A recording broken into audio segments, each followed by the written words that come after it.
We're live. Well, good evening and welcome to this special budget meeting of the Mahone Bay Town Council. And welcome to our citizens that are watching us from home on YouTube. We call the meeting to order. You have an agenda that was mailed to you. What is the wish of council for this agenda?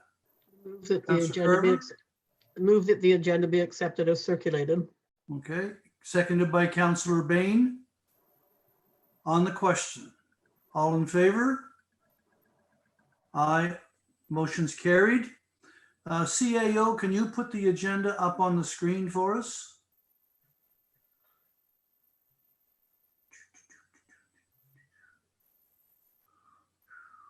Okay, so we have the agenda approved. We are going to continue with the strategic plan, the review that is done annually. This is a continuation of the meeting on April 21st. We'll be looking at the amended draft with the revisions that have already been approved from April 21st. And we will also look at the action plan with the revisions in place, driven by that strategic plan. Then after that, we will have a discussion on the draft 2020-2021 operating and capital budgets. This is a continuation from the meeting of April the 28th. Item 3.1, draft of the 2020-2021 operating capital budgets. 3.2, the memo from the finance manager around additional budget notes. And then we will have a staff report on their property tax financing program that was sent out last week by the province of Nova Scotia. And then we'll be going into a closed session. The feed to YouTube will be ceased for the public, and the council only will be addressing contract negotiations in accordance with MGA paragraph 22.2 part E. Okay? Any questions or comments? Let's begin. Let's go to our strategic plan annual review, the continuation. Mr. CAO, please. Sure. So the first document here is the strategic plan itself. And these are the changes that were requested by council back when we met about this last on the 21st of April. Hopefully I've captured everything. I know Penny and I already talked about two areas where I did have small errors, and I'm sure we'll get them here. But I think they were in the action plan section. So Penny, just let me know if there's something I'm missing. So the first change was here on the mission, vision, and core values, and it was just the addition of the word timely delivery of service. I believe that was the request there.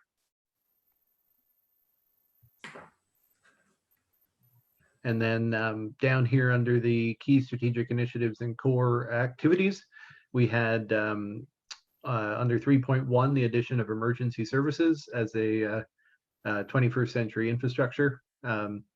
Under the 3.2, community and economic development, we had modified a previous item to read optimize the economic value and use of the harbor, of our harbor. Previously, this is the item that also referenced green spaces and heritage. And as you'll see down below here under 3.4, the addition of a new item that was moved down from 3.2, preserve and enhance our natural spaces. And I guess, Penny, that there was a suggestion that you had that would amend the wording there, right? Yes, I have some other comments about that section, but I'm just, as you mentioned heritage, I wondered, where did heritage go?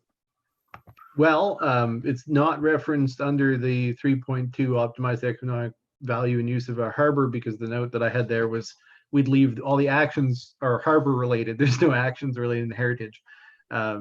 So I didn't want to leave the reference there. So I don't know if we need another one, but heritage didn't belong under environmental sustainability either. So I guess the question is, does heritage belong there? Should it have its own? That's a reasonable point. But why couldn't it stay in under 3.2 as community development?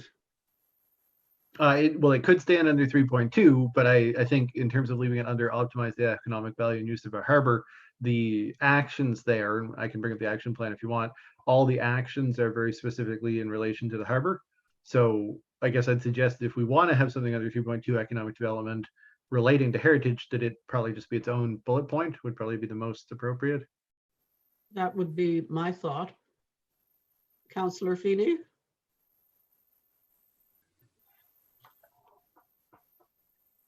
Sorry, Penny, just unmute. Yeah, I think I'd agree with that, Penny. So what might we say about heritage under economic and community development? Well, I think it wasn't the issue is around the optimize the economic value of the harbor and we're talking specifically around the value of heritage. So that's the point, Dylan? Yeah, previously it said optimize the economic value of our heritage harbor and green spaces. So we could have a separate one that says optimize the economic value of our heritage. I feel like that's a bit of an odd phrase. Mm. It's really more community development than economic. And it would be along the lines of fostering awareness and appreciation and support along those lines of our built heritage. I was thinking like words like value or, you know, maintaining the integrity of versus the economic theme.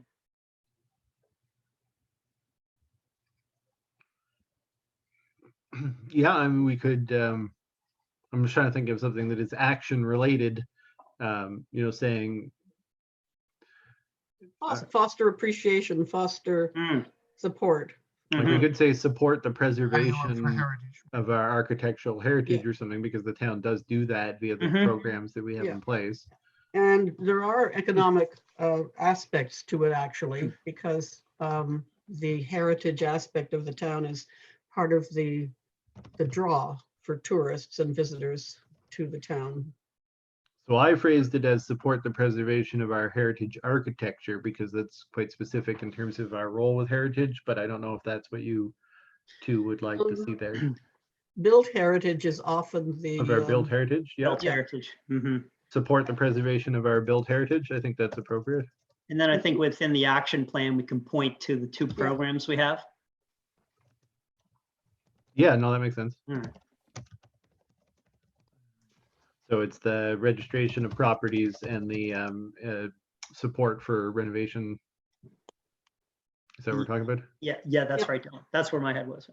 So the strategic goal is to foster that Aware. Right. community awareness of the value of sustaining or maintaining our the heritage property in the town.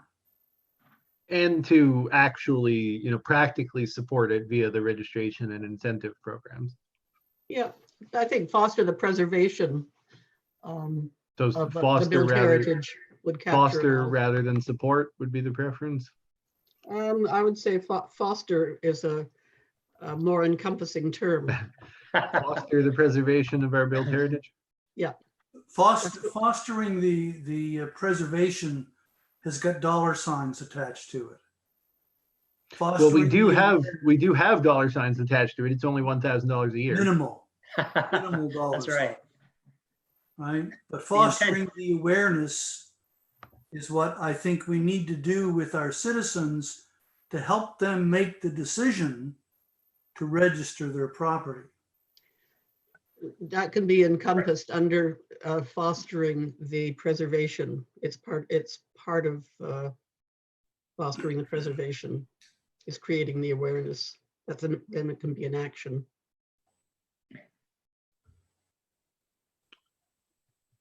So do we, last time around, we kind of did a show of hands thing here, but do we want to, in the next amendment, which I'll put in the package on that goes out Thursday for the meeting next week, we can have another small change, no problem. Do we just want to do a show of hands if foster the preservation of our built heritage is okay, or do we want to make any other changes?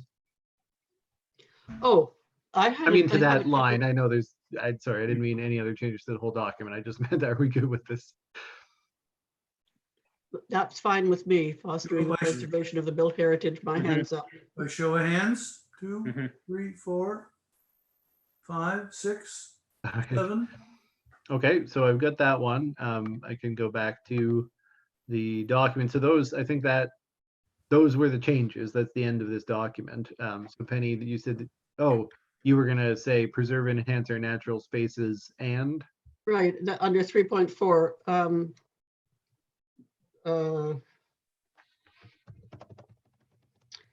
Preserve and enhance our natural spaces and resources, or our natural spaces and resources. How do you define those, Penny? Well, it goes with natural resources. The natural spaces are areas. The resources could include trees and the green canopy. I think I might suggest the word assets over resources, just in terms Assets. of, yeah, That's because fine. resources suggest exploitation, I think. Yeah, that's fine. All right. I think in Is the everybody action, comfortable with just adding that to the end there? So it would be natural spaces and assets. It's already got the rest of it, just adding the words and assets. yep, it would. Yeah, I think that sounds good. Just I just want to make sure that I have consensus to make the changes. So Yeah. Were there any other changes that anyone wanted to suggest? These were the ones we talked about last time, Colleen. I wonder, sorry, Councillor Carver, did you have something else to contribute? Yes, there were a few other points in that section of the document that I passed along to the CAO earlier today. Is this a I time to? Sorry, Penny, I thought that was for the action plan. I'll look back on those now. Well, one of them was the dates, the dates in the at the very beginning, because it's labeled as 2018 to 2021, but the mayor's introduction refers to 2017 to 2020. So it's just a small thing, but it's a difference in the dates. So this introduction from the mayor, and we can talk about whether we want to update that. I wasn't necessarily expecting to, but this dates back to the original plan. So I think after this council was elected, this plan was Okay. first developed. So we haven't been updating the statement every year, is my understanding. That's why it's got the logo and the reference to 2017. Okay. So if this is the last year of the plan, so I'd probably suggest we haven't been updating it every year. Okay. We probably wouldn't update it this year, but that's at your discretion, Mr. Okay. Mayor and Council. It was 2017 to 2021 when it was written, because that was the lifespan of this council. Mm. And this was this council's plan to be followed. I'm not sure when the 218 got wiggled into it, Yeah. but this was a Um, 4-year plan beginning in 2017. So I think if we can leave this section, and then next year when there's a new plan, presumably New then council, we'll have a new 2021. message. Yeah, Penny, did you have, was that your other comment Well, on this one? The other question was about the logo.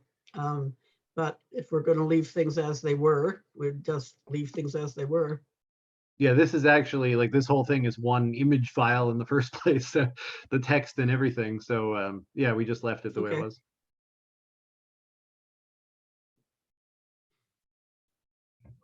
Colleen, I don't know if David, I don't know if you saw Colleen. I think Colleen had her hand up. That last discussion essentially addressed the question that I was going to ask. I was wondering, when I'm reading the vision statement, I just wanted to confirm if that would be something that is reviewed and potentially updated on a 4-year cycle, as opposed to on an annual basis through this process. Yeah, I think we're always, it's a living document. We're always looking to make improvements. but I think you would do a much more wholesale review and possibly even with outside assistance at the discretion of the council at the time. Thank you. All right, well, that we do have a couple of changes. So if council is supportive of that, and we can go through the action plan next, I can make those changes and include this, they're very minor changes, and include this in the package for the meeting on Tuesday, on the 12th. That would enable us to have the strategic plan, action plan, and budget all in the same meeting for adoption. I think all the changes, CAO, have been supported by a positive vote by council. So I think you could trust to do that and have it ready for the 12th. Unless someone has an objection. Okay. All right, I'll switch to the action plan then.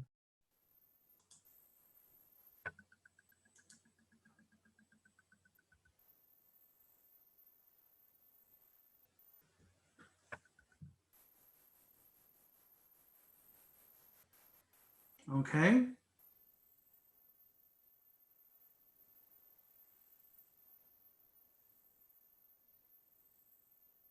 All right, so this is essentially in the same situation. Based on the input at the last meeting, we made a number of changes to this document. They're all highlighted in yellow. And I think that there were a couple, as we scroll down, where Penny will give me some notes, we'll try to remember those, but there might be other comments. And of course, like the last one, there might be things that people have noticed since we looked through it before, so that's also fine. But otherwise, I can go through the changes that have been made.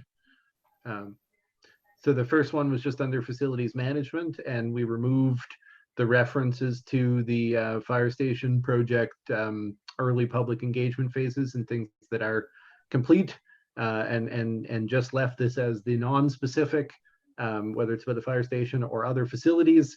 In this budget, council will, in this quarter with the budget, make decisions and authorize staff to prepare RFPs relating to renovation or construction of facilities. So it's still the main function of that for the year, but fire services continues on and therefore is referenced under emergency services below. So I don't know if anyone has questions on that facilities management change.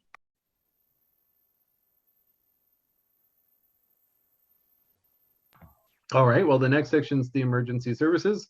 So what I did there was I just, because we didn't have a lot of specific actions to reference, I included the 4 different areas as actions. So Mahone Bay Volunteer Fire Department, RCMP, Remo, I can spell these out or not. I guess that's up to council's preference. We usually don't. Code Red service, and under Code Red, the goal of enrolling all residents. And the end of this year would be, so, it's a target. We would love to have all residents enrolled by the end of this fiscal. So that's how I've reflected that so far. I had a question just on that section, Dylan. Sure.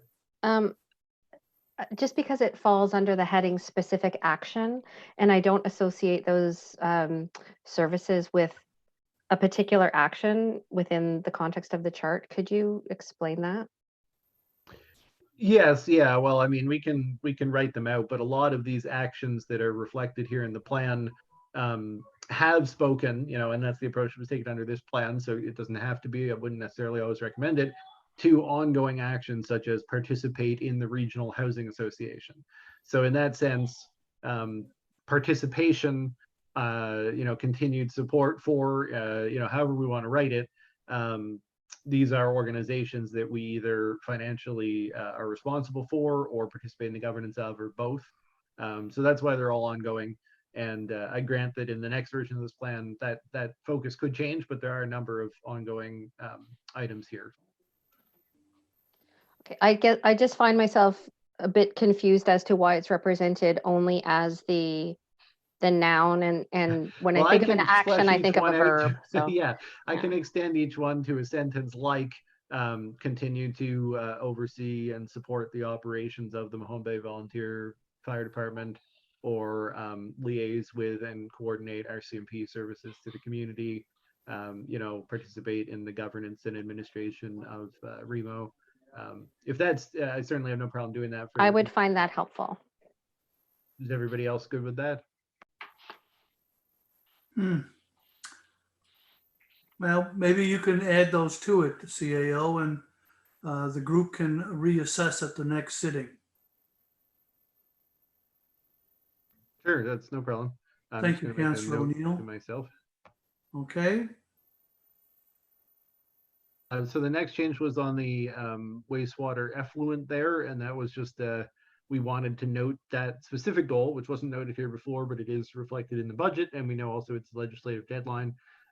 So, you know, under the subject of meet and exceed standards for water and wastewater, important thing to have noted, and the deadline is the end of the third quarter, so that's when we have it down for.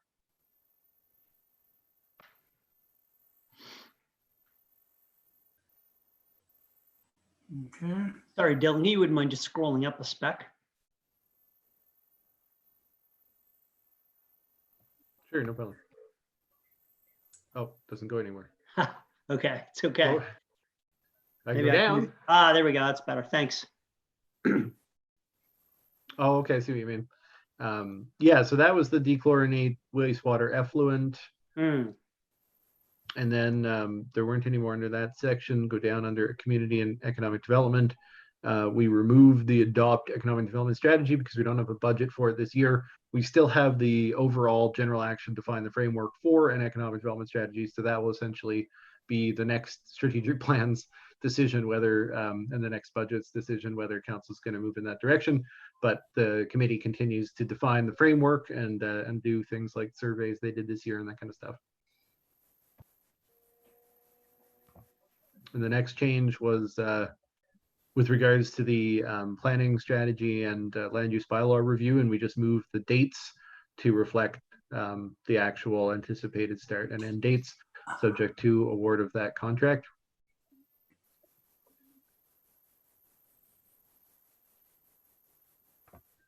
All right, I'll keep going down. So this is one where Penny pointed out I wasn't meant to delete this whole thing, so apologies.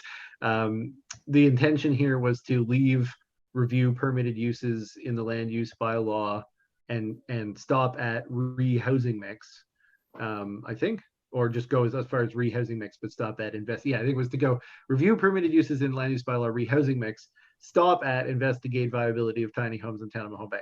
And these should be aligned to the ones for the MPS above. So if everybody's in agreement, that's just a mistake. I'll return the first half of the sentence, and I'll instead of deleting these, I'll make these match up with the ones up here. mm. And I'm just going to make that note.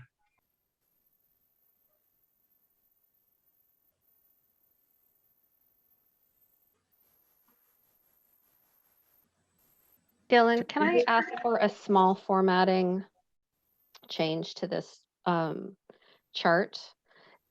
Just to include the subject headings on each of the columns, or the column headings. It makes it easier to read.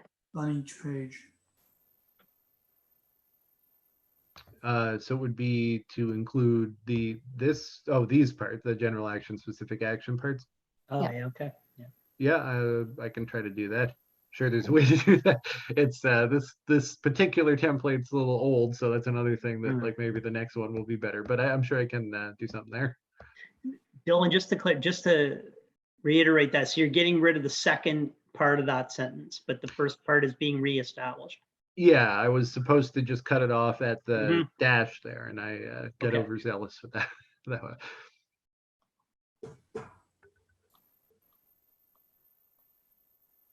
Sorry, I'm just noting down the thing about the subject headings.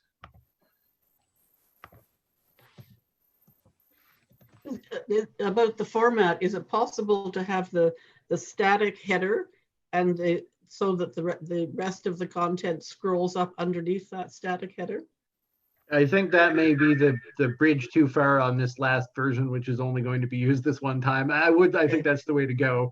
But this is a spreadsheet that, you know, we probably just start over again next year.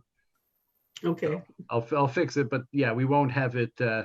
The way it is appearing in the action plan is still going to be kind of cumbersome because of the way the action plan spreadsheet is designed. So sorry, but I will make it easier.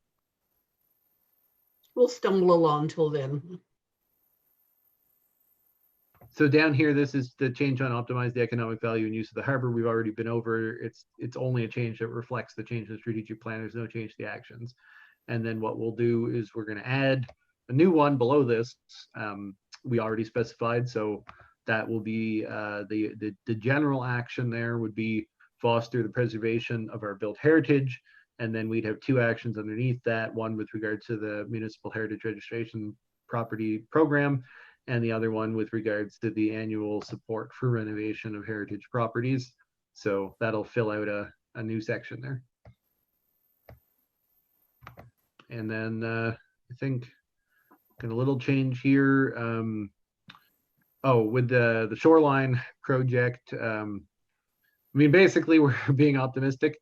So we pushed the shoreline project ahead by a year, and we just, well, it'll be in the next strategic plan if we don't get some funding announcements this year, I guess is where I'd say that goes.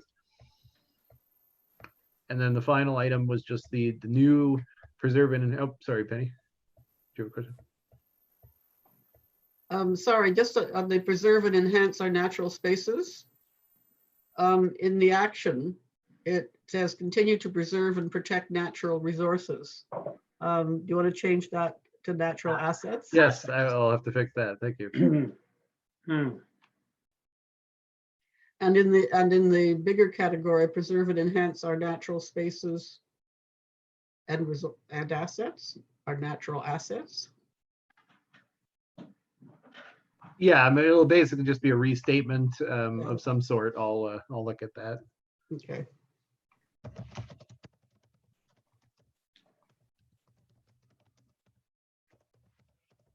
All right, so that is the end of the Hold on for 1 action plan second. document. Just a second, please, CAO.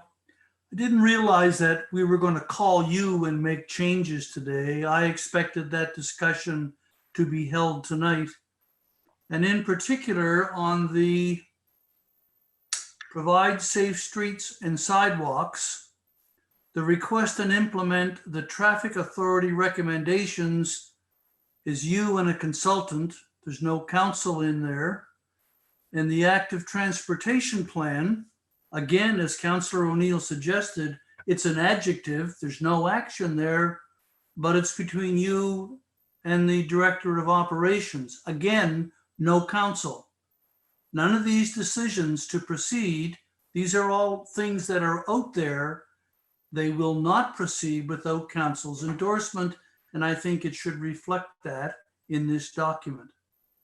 Yeah, that's a good change. These things predate my being here, this draft, so we can certainly change that. I think next time we do a review, would consider how we approach the responsible column, but absolutely, if we want to reflect here, have this one say CAO and I think it should probably say CAO and council. It can say CAO, consultant, and council. That's at your discretion.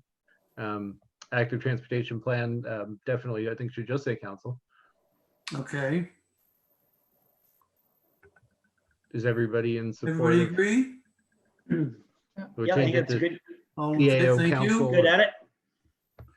And if I could suggest a minor detail, a minor point, I would prefer it that we either decide to have these discussions at a council meeting in a public forum, or individual councillors be encouraged, one and all, to make their recommendations to you through a telephone call or an email. Yeah, I mean, I'm always happy to have people send things in, but also you can copy each other. Sometimes I will receive questions or suggestions from a council member, and I like to remember them when we get to the meeting. Okay. May I suggest, on to the mayor's point, a way to share documents and suggest changes? We have a shared, I believe, environment through MJSB, where we could put a document in a central location and everyone could go in and make edits, and their initial would be next to the edit or the comment, so that you could collect all of them in a single document centrally and address them individually. And I just feel that that would be a very efficient way to move forward with a document this important that everyone, has comments on. So that would So- be my suggestion. If I may, at this meeting, Councillor O'Neill, we would see this particular page. It may have one suggested change, it may have 5, That's right. but each change would be identified for the originator, and it would get the discussion going in this group.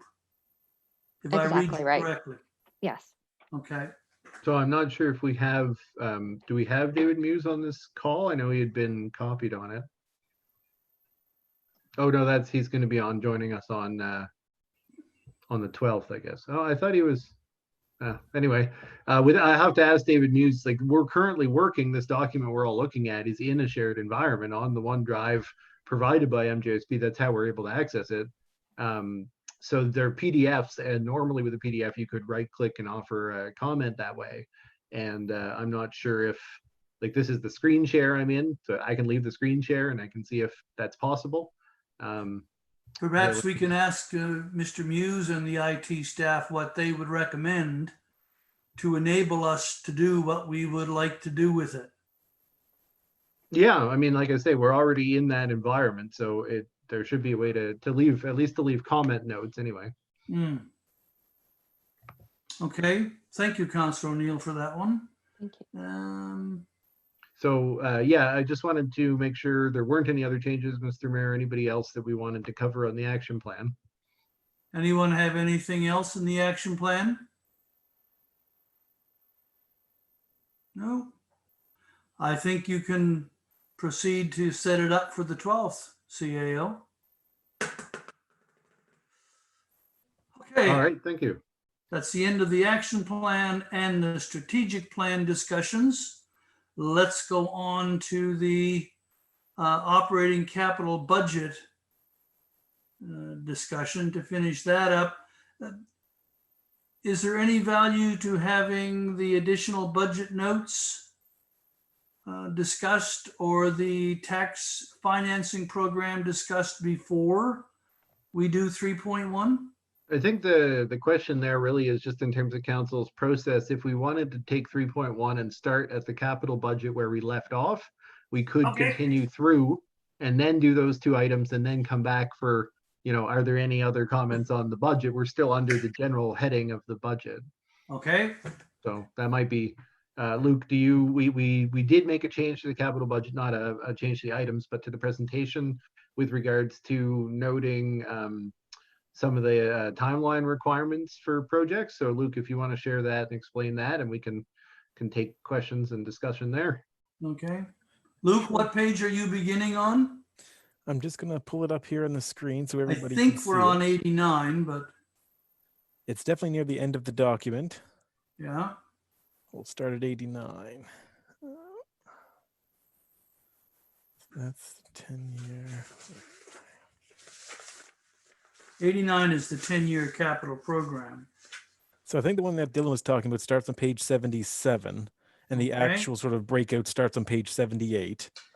And at the top of page 78, we have created a legend, I'll call it, that shows the high, medium, and low priority based on various valuation criteria that we highlighted at the beginning of that item, just to sort of try to give council a better idea of what they're looking at and how to, prioritize while going through this list.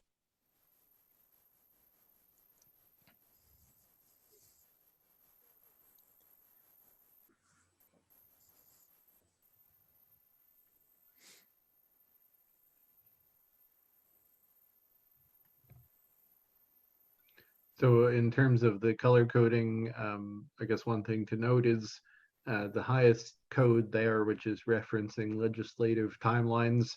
There are not a lot of projects that we have that are coming up against an immediate legislative timeline this year. The town hall facility is noted there just with regards to the part of the renovations intended to address accessibility standards, because that is a definitive timeline that's coming up. We just got a notice that the deadline of the end of this year for certain items in the Accessibility Act may be extended as a result of COVID. No specification on it, but I would assume only somewhat into the following fiscal year. So that's an impending deadline that we could address through some renovations, and council has proposed floor plan and estimates on that. And then I think, Luke, if you scroll down, the only other one there, next page, no, next page, dechlorination. Those two are the same, two aspects of wastewater plant effluent, and that's December 31st dechlorination of effluent going out into the harbor. So that's where we're proposing the pilot of peracetic acid, which we now have approval from the Department of Environment for, but there'll be a more detailed report to council on that before long from Megan. And Dylan, on that line item where we have the assumption of 50% matching funds, do we have any line of sight to the program that would provide those funds? Yeah, well, so this is, it says NSP cap here. Luke's got that's noted there. So that would be essentially, we got the PCAP funding on this first part, and it was originally intended to study the effluent. Now we have a solution. The solution is relatively affordable. PCAP has a deadline in May. And so if the budget is to approve it, what I want to do is go back to Eileen and say, you know, we already funded some of this. We have leftover money, but it's not enough money. Can we get it topped up under this year's program? Because it actually is an urgent deadline. I think we'll have some opportunity there, but we need to confirm that that is what we're doing. And then environment just essentially just got back to Megan in the last couple of weeks, encouraging that we take this on. It's just well used in other parts of the world and in Europe and even in Western Canada. But we would be the first system, as you all know, we talked about this last fall, in Nova Scotia that is using the peracetic acid as a kind of the future method of avoiding chlorine going out into the harbor. Councillor Carver, you had a question. Yes, thank you. It was just going back to the renovate town hall facility, and the I just wanted to be sure that I understood what the legislated timeline there is. Is that the accessibility? Yeah, it would be the accessibility, and our expectation is the minimum right now. And again, this hasn't been fully clarified. There was a kind of high-level consultation around some of the aspects that they're expecting in built environment that happened a few weeks ago. But in terms of actually clarifying the specifics of built environment, we don't know yet. But there is an expectation that we will have the town office. We'll have to ensure that the council chambers are accessible and that there's an accessible washroom located on the floor that the council chambers are on. So the long-term thought for that has been, I think for quite a while, a back entrance. And in the report to council on the, I believe the 21st, I provided council with some floor plans and things from Harbor Designs to essentially create a raised like level walkway, so you could go right in the back door, come out next to the council chambers and expand the council chambers washroom somewhat because it's not an accessible size right now. And can you be more specific about the timeline that is being legislated there for that? Well, I wish I could be. I think the part of the challenge is that originally they said that, you know, my understanding, and we have accessibility committee members, so feel free to jump in, but my understanding with the requirements is that as of the end of this year, so March 31st of this 2021, we would have to have the specific plan approved, and we would have a year from that time to implement it. But again, that's we got a notification that COVID may change the approval timeline. I don't know that it would change the getting the physical work done timeline. So yeah, I suppose this is this year or next fiscal at the latest. But the proposals that are in here, certainly, you know, we could move on them quite quickly. Yeah, okay. Thank you. So Dylan, that's not to be confused with the $25,000 under the operating program to do the plan. No, that, I mean, this would be encompassed under the plan, but an example of it would be in the plan. There'd be one appendix says town office building. Here are the things that need to be done and the dates. And then it would also say with the comfort stations, with the sidewalks, with the roads and yeah, everything else. And we don't have, I guess we haven't had any encouragement to think that there's going to be a federal government led accessibility program, I guess, other than the pending legislation and the objective to try to build the strategies to address the item, but we don't think there's been no olive branch on potential funding yet. I think that's fair to say, isn't it? I think Nova Scotia actually, I mean, I don't mean to be critical. I think we've been ahead of the curve on some things accessibility wise in this province, and the province is doing a lot right now. But the feds had a number of fairly significant programs that were available for a limited period of about 2 years, from 2016 through to 2018. And, those programs happened to be prior to Nova Scotia making clear what the expectations were going to be. So there were not, I don't think, a whole lot of applicants here. And it may be that those programs are renewed, but those programs themselves were definitive, like short timeline, and they've already run their course. So Nova Scotia may need to be the one to step into this, or potentially, if those federal programs come back again, we'll get at least one significant project like a building renovation and or a new build like the fire station would, if you're replacing a facility that is not accessible, that might qualify. But right now there is no federal program.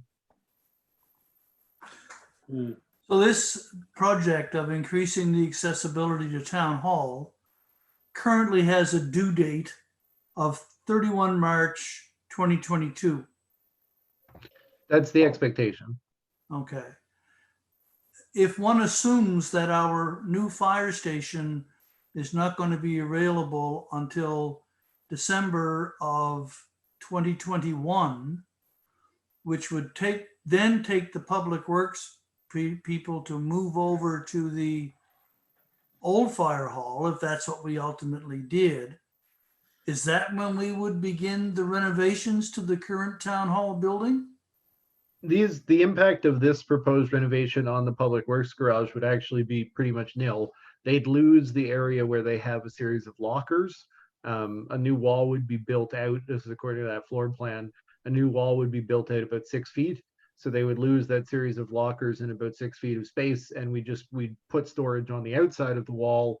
It would be a little bit limited, but they're not using very much of it there now. So it's not, I don't think there'd be any operational repercussions on public works, where even part of this proposal is to continue to have hand cleaning sink in the bays portion of the town office garage bay, just so that the washroom that is currently in there would be eliminated by this plan, so that they don't need to go inside to the washroom just to clean up.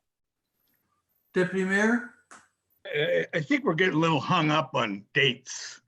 I mean, if the province comes in and says you have to have this done by March 2022 or 2021, nobody in this province is going to have all it done by 2021. I think we can let this go. Now, don't let it go, but it can be moved out a month. It's not going to be, the axe is not going to fall if everything is not in place March 2021. I think I know we have to have a plan, and your idea is very good, Your Worship, but I don't think we have to really sit here, oh my God, what's going to happen at the end of March? That's my opinion. Councillor Feen? Well, I think in a perfect world, in collaboration with the other municipal units in that accessibility committee, we have our plan. There's quite a bit of expense money in the budget that I wonder if we're even going to get to having the plan crafted completely this year. And then out of the plan, you'd think that you would identify your shortfalls or gaps to the objectives of the legislation, and you would identify, here are the 3 or 4 items of town assets that are not in compliance with the Accessibility Act objectives, and then we would build a capital plan around that and move forward. And this would probably be a big part of that. You mentioned about upgrades to the comfort stations, and there'll be a number of things as well. So I just don't know if we're here in April and May of this year, if we're going to get to these projects this year, versus I think I'd probably be pretty happy if we just got the plan in place this calendar year. I'd rather have the plan in place and then be investing capital dollars to align to our required mandate than to presuppose what the mandate will be, or what the what the community thinks is going to be the biggest priorities. Like maybe the biggest priority would be, you know, the comfort station, for example. I know, and it's kind of back to that conversation with the cadence. Like, do we have the decisions lined up in the right format? But I think cutting to the chase, if you just cut that in half, Dylan, we could probably move along. I just don't think we're going to spend $100,000 of non-matched funding on that this calendar year, given. Well, I guess maybe that is part of the challenge, is trying to obtain matching funding around accessibility. As noted in that budget estimates report, obviously, you know, there are some just returning parts of the town office building to functional use, including parts that we're using, like where Derek's located, where the wiring doesn't, you know, and he's got an old air conditioner unit in the window instead of a heat pump. We have 2 or 3 office spaces that we're essentially not able to use because if you've been up there anytime recently, the condition of them isn't fit, but it's not much use. And then the fire safety, where, you know, we essentially have to do certain things according to the fire marshal. You know, I didn't really want to get into all those details because they are referenced in prior reports, but I think, as you all know, we did have some wall paneling safety issues noted. So one of the things in this would be replacing that paneling, drywalling that. So that's some of the other things to consider. At the end of the day, I think, you know, this project is solid, but yeah, if we can find external funding, it would obviously be an easier thing to move forward with. I think, Mayor, we can all agree that it is, from a categorization, it is red, you know, red high legislative timeline. I mean, so I think we're all on the same page that it's in the hierarchy of needs. It's one of the higher, you know, one of the more important projects relative to the rest of the criteria. Okay. And I don't know, you know, I wanted to detail those two just to give an understanding of what legislative timeline was referring to. And then I can, you know, in terms of the medium, the external funding timelines, you know, there are projects here, of course, where we put down that we're expecting external funding, and I didn't list them in this category. This one is just, I've listed projects where the external funding is specifically available this year, and we anticipate that we would receive it or we have received it. There are projects like for example, the shoreline adaptation, where while we hope to receive external funding, I have no concrete indication that we will. So I haven't marked them in this color. And I think as we go down through the colors, there are a lot more projects. So what I'd suggest is that if any councillors have any questions about any of the ranked medium projects, we could go through them, and rather than going through each of the projects by name. Okay. And Luke can Anything else? Luke can scroll down if that's helpful. Let's continue. So I'll just go down page by page slowly, and if there's any items here that anybody wants to speak to, just give a shout out and I'll stop scrolling through. The $100,000 on the transportation plan, obviously the bits and pieces of the transportation plan, either some of them or all of them or none of them, those decisions have not yet been taken. They are pending the consultation with the public before we take those decisions. Councillor O'Neill? Yeah, I wasn't sure if you were expecting, the CAO to respond to that, but I did want to also ask about, for example, the EV car share pilot project. That's a different one. So should I didn't have a specific response, Mr. Mayor. Were you looking for an answer before we move on to the other one? I just would like to hear your confirmation. Yes. That there's nothing on, and I want our citizens to hear that decisions have not been taken on the transportation plan that was done by CBCL at this point. No, that's absolutely correct. So what we'll have is a presentation on the agenda on the 12th on our regular meeting. And anybody who's watching this who wants to tune in on YouTube and watch that presentation. And then in the package for that, you'll have a draft plan from CBCL. And at that time, council can see, what's being recommended in the short term, which is essentially the next year, fiscal year and the following fiscal year from CBCL, and decide is some of that stuff that is being recommended for that short term, is that anything that we'd like to move forward with? The intention of putting it here is to, when we're looking at the overall capital reserves picture and borrowing and external funding, to understand how that would model. But in practice, a lot of the short-term recommendations are, I think, not very costly. And I would expect the council would come back and potentially find a number, potentially quite a bit less than this. Yep. And then we would go for external funding from the Connect 2 program if it's eligible. That's how we move from proposed to reality.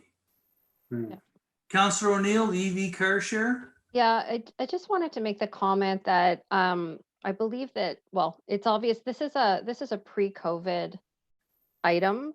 And I just wondered if there had been any thought prior to, the present moment as to whether this would be something that we would want to have on the books this year, given that there would be, there's going to be a long-term and uncertain risk associated with sharing anything, let alone a vehicle. And I just wondered if perhaps we wanted to shelve this for a second or a later year to pursue in light of the fact that we're now in a COVID situation. And I just wanted to table that as a discussion.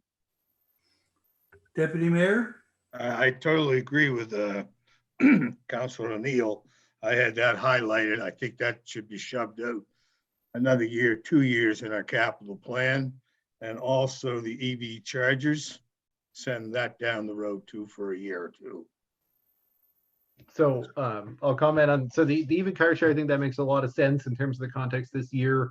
What I'll note is under operating initiatives, the GHG reduction initiatives for the year would still enable us to seek the external funding, develop the pilot concept, work on leases. Our hope is honestly to avoid much capital cost at all for this program. Like we always try to set up a program where a third party is taking that cost. So we could continue to work on it for a future year. I think that makes a lot of sense. With regards to the chargers, I just want to note we do have a timeline because that's actually been funded.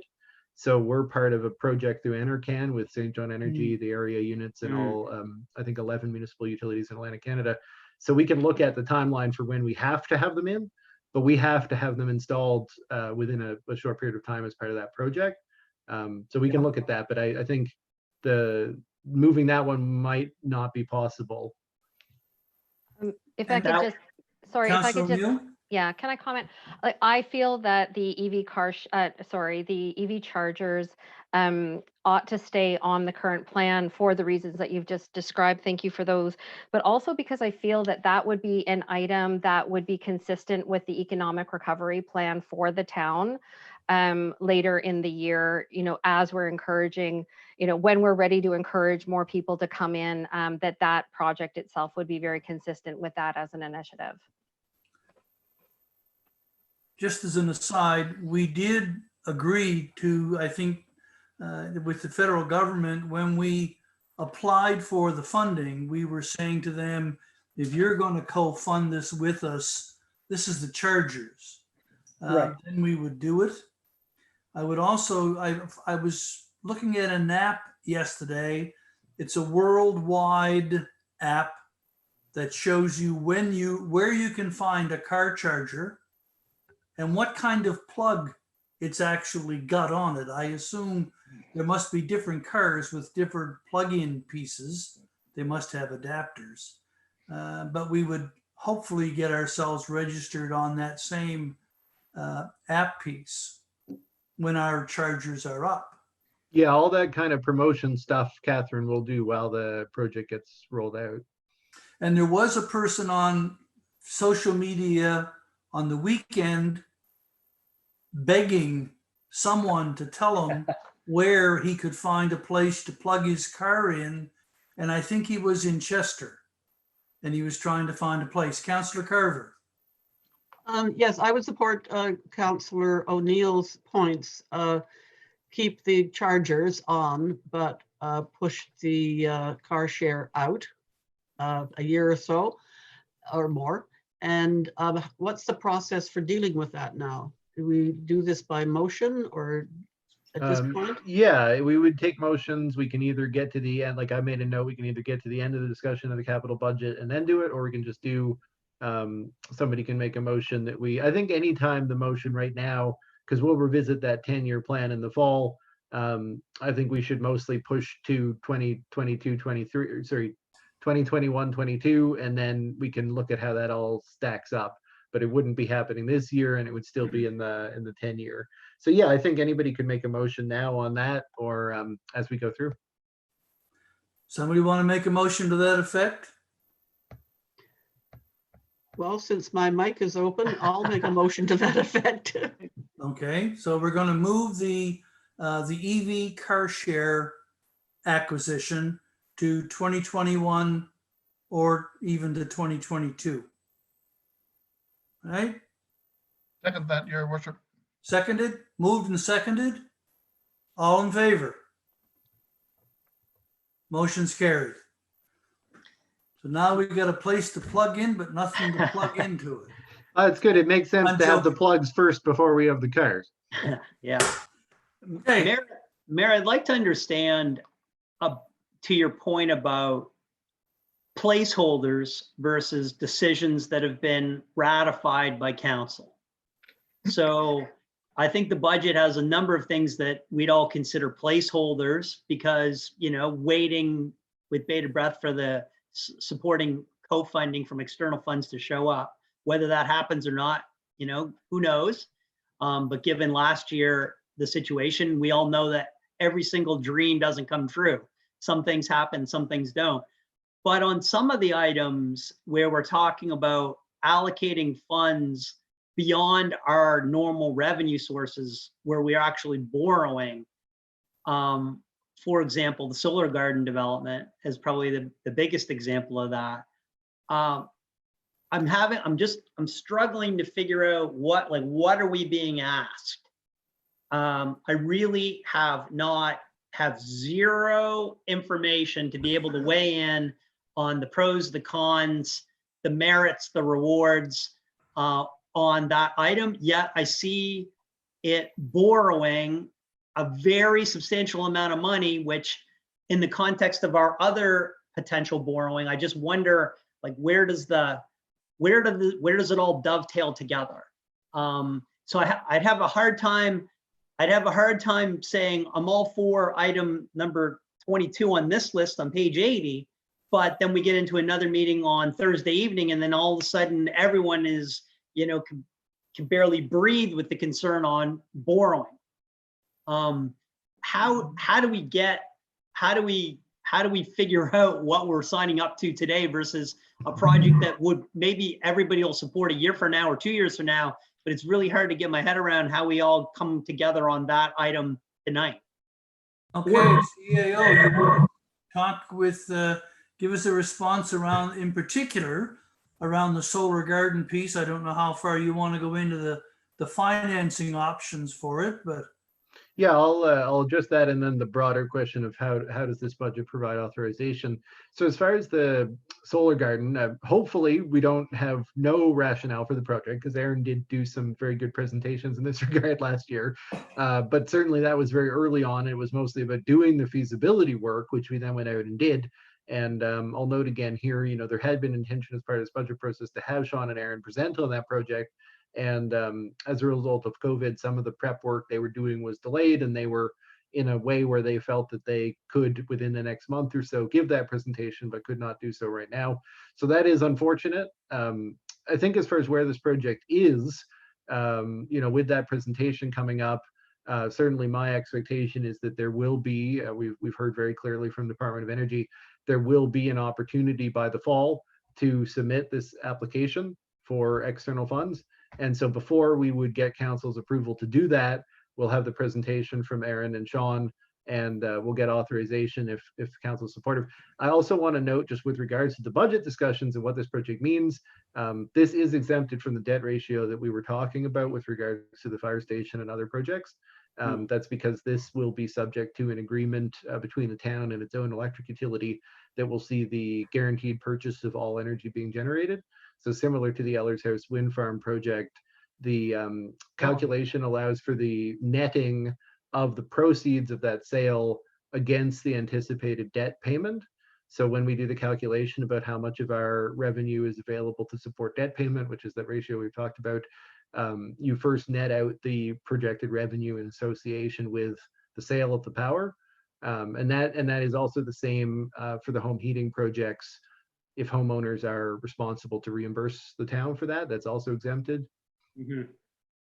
So I think what I'm hearing you say is that there will be an analysis, then there'll be a decision to issue an RFP or respond to an opportunity for the co-funding. And then we would wait. And then if we hear all of those, if we hear all yeses to all of those things, then there would be a final decision by council whether to proceed. Yeah, the risk there, and it's sort of taken on in the way that we construct the electric utility budget, is that some of the work associated with the project is taking place. And, you know, we went over this a year ago when we got approval to proceed with the early feasibility work. So costs associated with the site, with the lease, with all that kind of stuff. If we get all that lined up and then the project doesn't happen, those costs, which would have been part of the capital project, end up having, you know, they're still not necessarily useless, but they're not usable for that project in that way. And so that's where that was separated out. We got low carbon communities to support part of it, and the rest was rebuild from area to the electric utility. So there's not no consequence to pursuing. I just want to note that, like, we are working towards the project. So obviously, if it doesn't materialize, there is some cost, and that cost is through area to the electric utility to this point. Well, under the old theme of the art of persuasion, I'd get the subject matter experts to get ready to start persuading so we can feel better about moving along with that item if it has a lot of merit.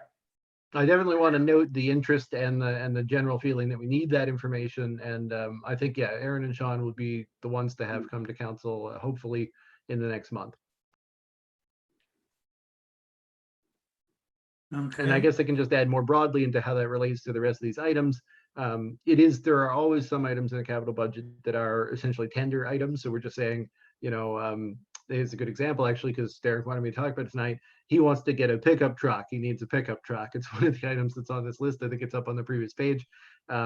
He was wondering if anyone feels that's a controversial discussion, because if not, he's looking at some used pickup trucks and he might want to be able to make that purchase. So that's an example where if council approves us to buy used truck for public works, we wouldn't normally come back if he could find a truck within that budget, $20,000. It's very clear what we're proposing to do. So that's the flip side of it. And there are nuances like that between these items. So hopefully that's understood. I know it's not perfect. So if And tell me anyone now gets if anybody relying on has any some used objections. solar panels, let us know. Okay. If anyone has any objections to the truck, let me know, because I might let Derek know that it looks like that truck purchase is going to be all right. Well, we're working our way through it. Councillor O'Neill? You're on mute. Yeah, There we I go. don't actually have any challenge to the $20,000 purchase, up to a $20,000 purchase of a used truck. I just wanted to make the point that I hope that that is the last non-electric truck that the town buys, especially if we do get our chargers in place, and then we wouldn't have operational costs for fuel. We've actually talked a lot about trying to make a 10-year schedule for when it's going to be realistic to phase out to electric. So I think that's a very good point. I think Elon Musk is developing a new, he's actually got a truck on the market now. Doesn't look like anything we could use, but. I was looking at some Cat electric loaders being used in Scandinavia. So we're seeing them now. No, weather conditions would certainly be a match. Okay. Shall we continue, Luke, please? Sure thing. And I think, yeah, we're just scrolling with the thought that councilors may have questions or comments. I have a question here. Drill well at the Vic. What is the reasoning for that? Yeah, happy to comment. There's actually two projects that are alternative to each other here, being the Fairmont Street line, or sorry, Edgewater Street line extension and the drill well at Vic. So essentially the VIC currently is supplied by water via a connection that goes through private property. Yeah. And in order to provide the VIC with a water supply that doesn't, we either would extend the town water supply line along Edgewater Street, which was proposed as part of the Edgewater Street project, but it hasn't been able to move forward at this point.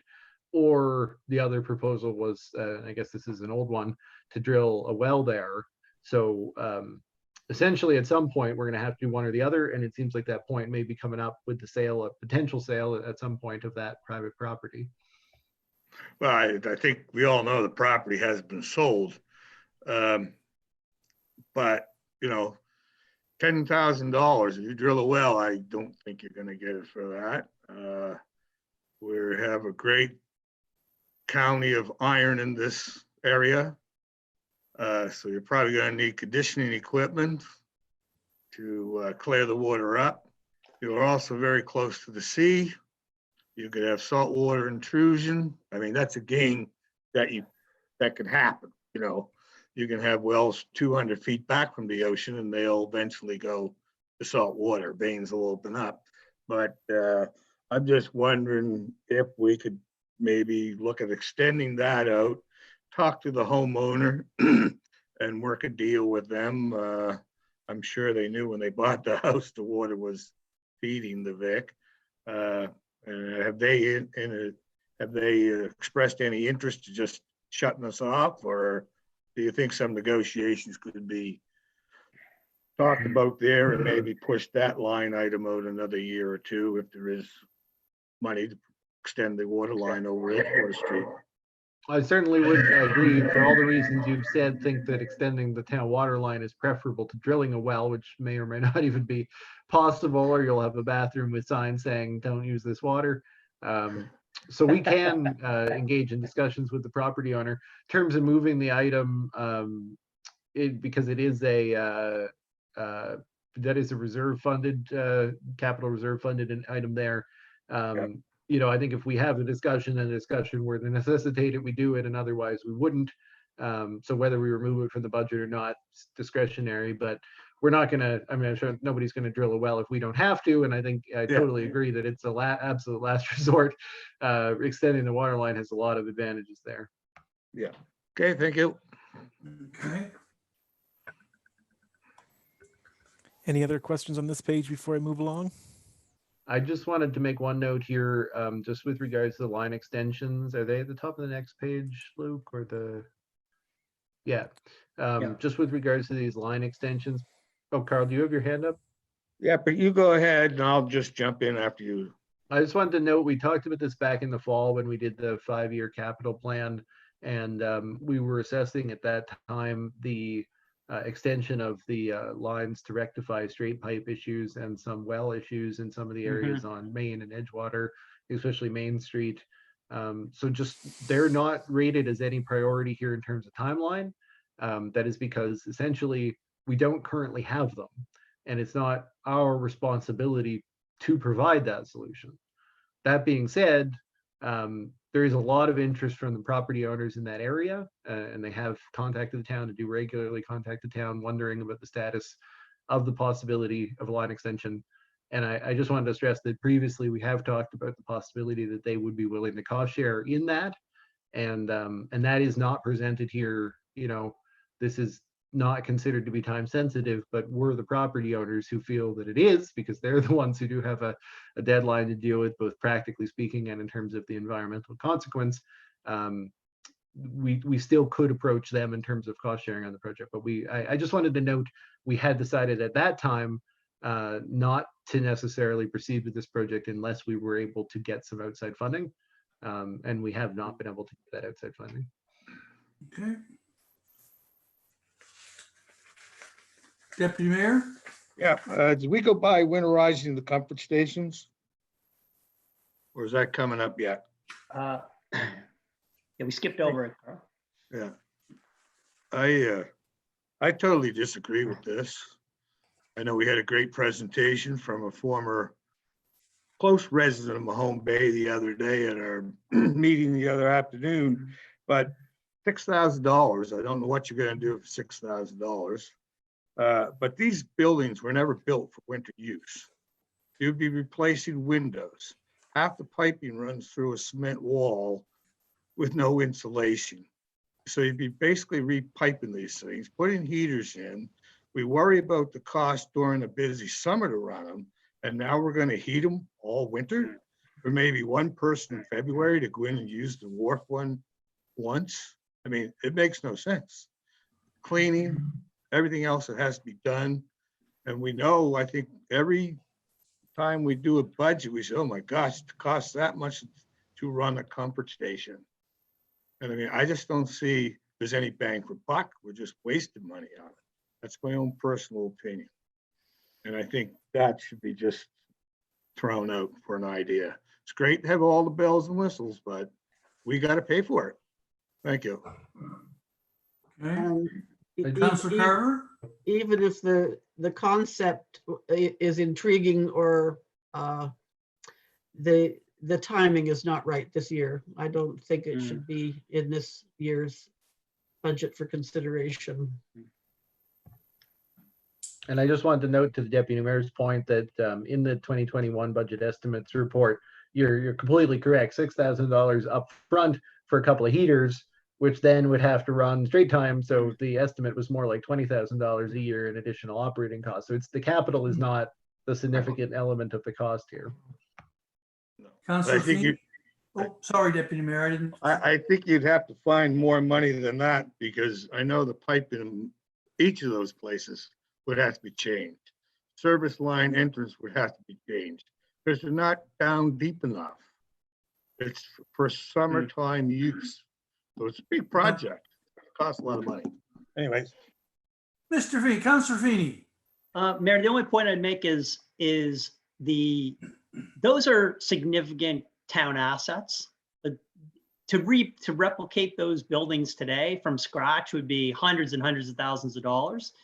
But we do have an accessibility agenda coming down the pipe. I don't know if it's this year or next year, but inevitably there'll have to be a plan. I think we're talking about upgrading and expanding the comfort station down by the government wharf, and there are people that know more about that than I do, but some of what I've heard sounds exciting and seems pretty like a smart investment to make down the road.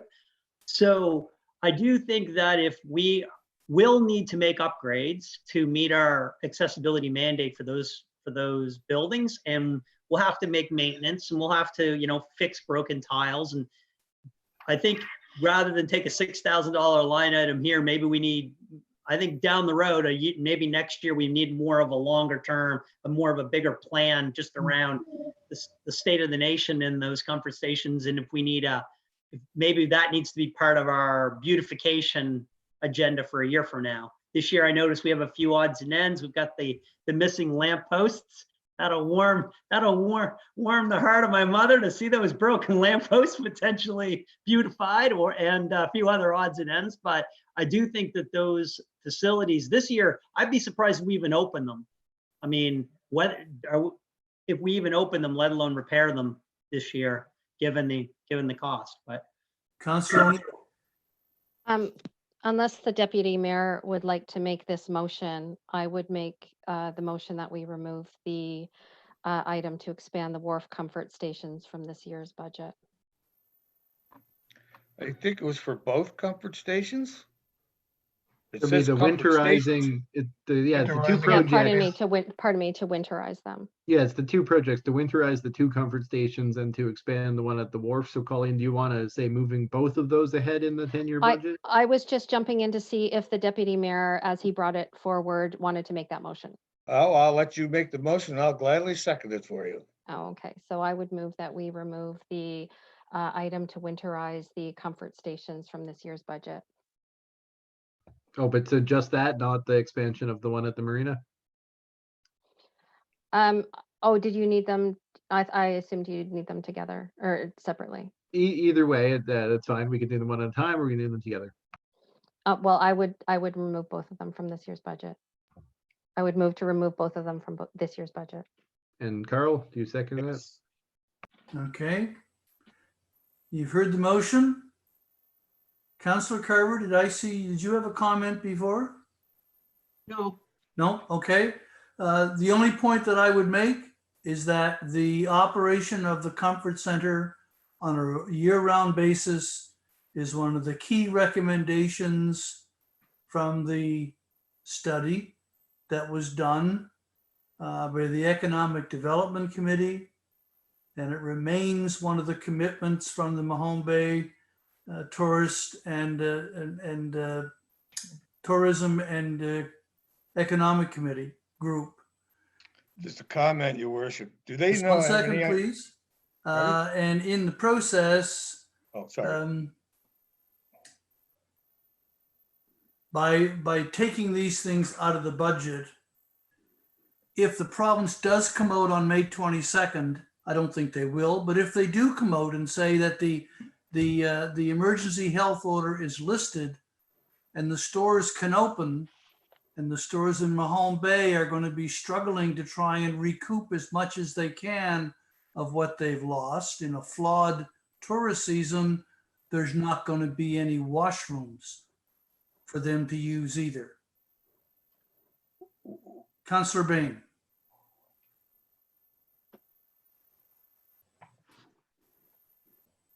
You're still muted, John. Okay, now? There you go.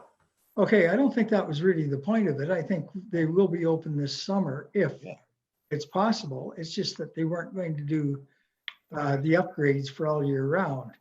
And I think sometimes these recommendations are made without enough information as to what they would really cost.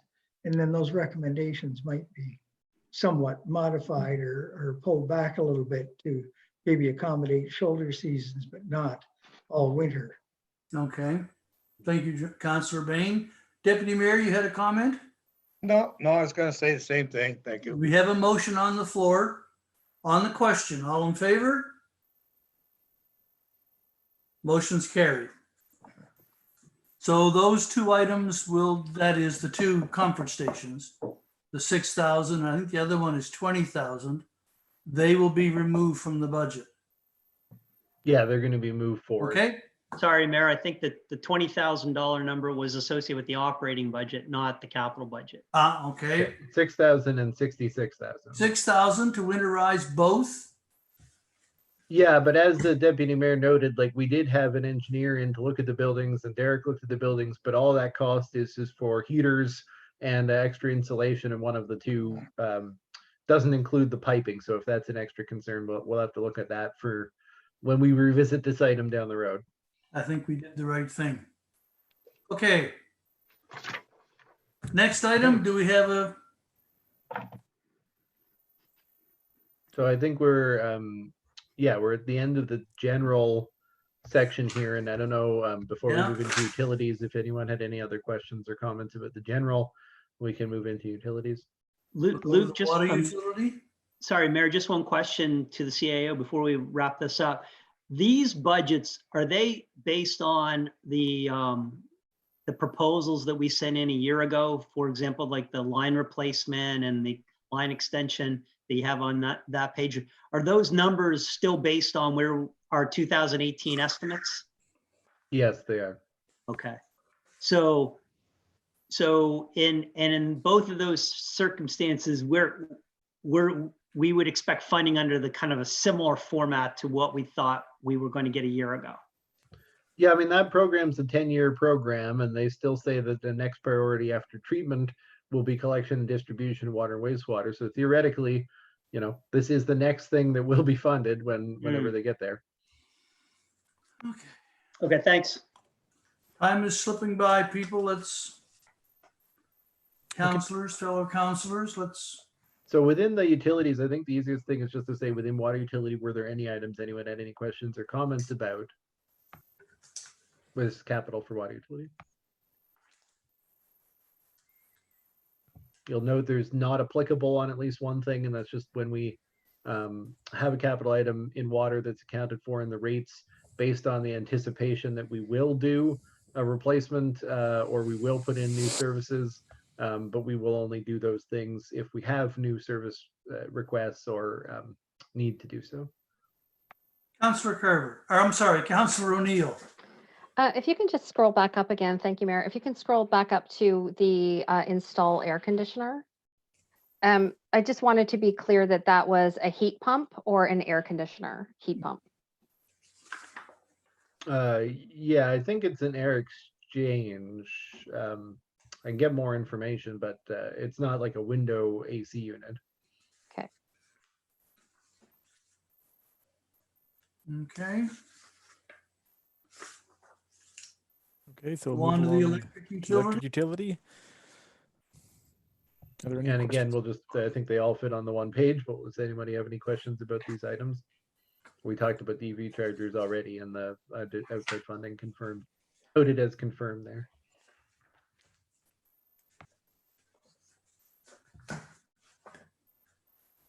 I think the purchase of the chipper is a request from Riverport, so I don't know, Deputy Mayor, not to put you on the spot, but do you have any recollection there if it's them requesting that from us, or if this would still be going back to them for confirmation?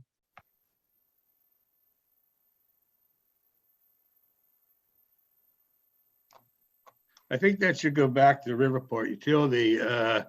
As you know, I was away at the last electrical meeting. Maybe it was discussed there. I don't know. I think it might just be coming up operationally from the staff. So, Okay. so if we approve this with this one in, then we'll have to, council and the Riverport board will have to both approve an agreement on that for contribution before we could move forward. Yeah, I agree. Councillor O'Neill. Can you please explain the NA on the new digital meters as required? Why is there an NA on there? And So that, yeah, that's just the new digital meters is kind of an unnecessary phrasing. It's the only kind of meters we're now buying. If we have new services, then we'll put in new meters as required. But it's in here for utilities because these are items that we want to reflect when we do the annual rate studies, but they're only done as a result of new connections that are being installed. Okay. So the NA though does stand for not applicable, is that right? Or is that something different? Yeah, not applicable in the sense that Okay. in terms of timeline, I can't even say whether it has a low or medium Got or it. high. It's externally dictated expenditure. Oh, okay. Sorry, it's not the item itself then. It's just the Just level of the, urgency. yeah, just the Okay. timeline urgency thing. Okay, and those EV chargers, CAO, that's a co-fund arrangement with Ottawa. With NRCan, yeah. In Ottawa. Yeah, okay, so if the funding didn't materialize for some reason, Well, that one is confirmed. That's announced. Now it's public. when was it announced, CAO? Earlier this season. I know we report on that one in the staff report on each of the council's monthly agendas, but Was that after the Prime Minister went on television every day and decided somewhere to do all in kinds there. of things? Somewhere in there. But it would have been announced probably in St. John because they're the lead applicant for the 11 municipals. Yeah. Okay. Let's go. Okay, so that's the end of the capital budget. What section should we be looking at next? So I think we should just continue through the appendices because the grants appendix does need to get discussed tonight. Right. So I think we can go pretty quickly through the 10-year capital plan. Obviously, the usual there is that we revisit that after the budget, and then before next year's budget, we have a starting place when we go to next year's budget. So we don't usually go through now and fine tune years after the current budget year. So if everybody feels that that's what we've done in the past, I don't think we need to go through and fine tune the future years there tonight. So then Luke, the next comparative tax rates, that's just for information. So grants to organizations. So this, when we talked about this on the prior meeting, we talked about the allocations normally would have been $4,000.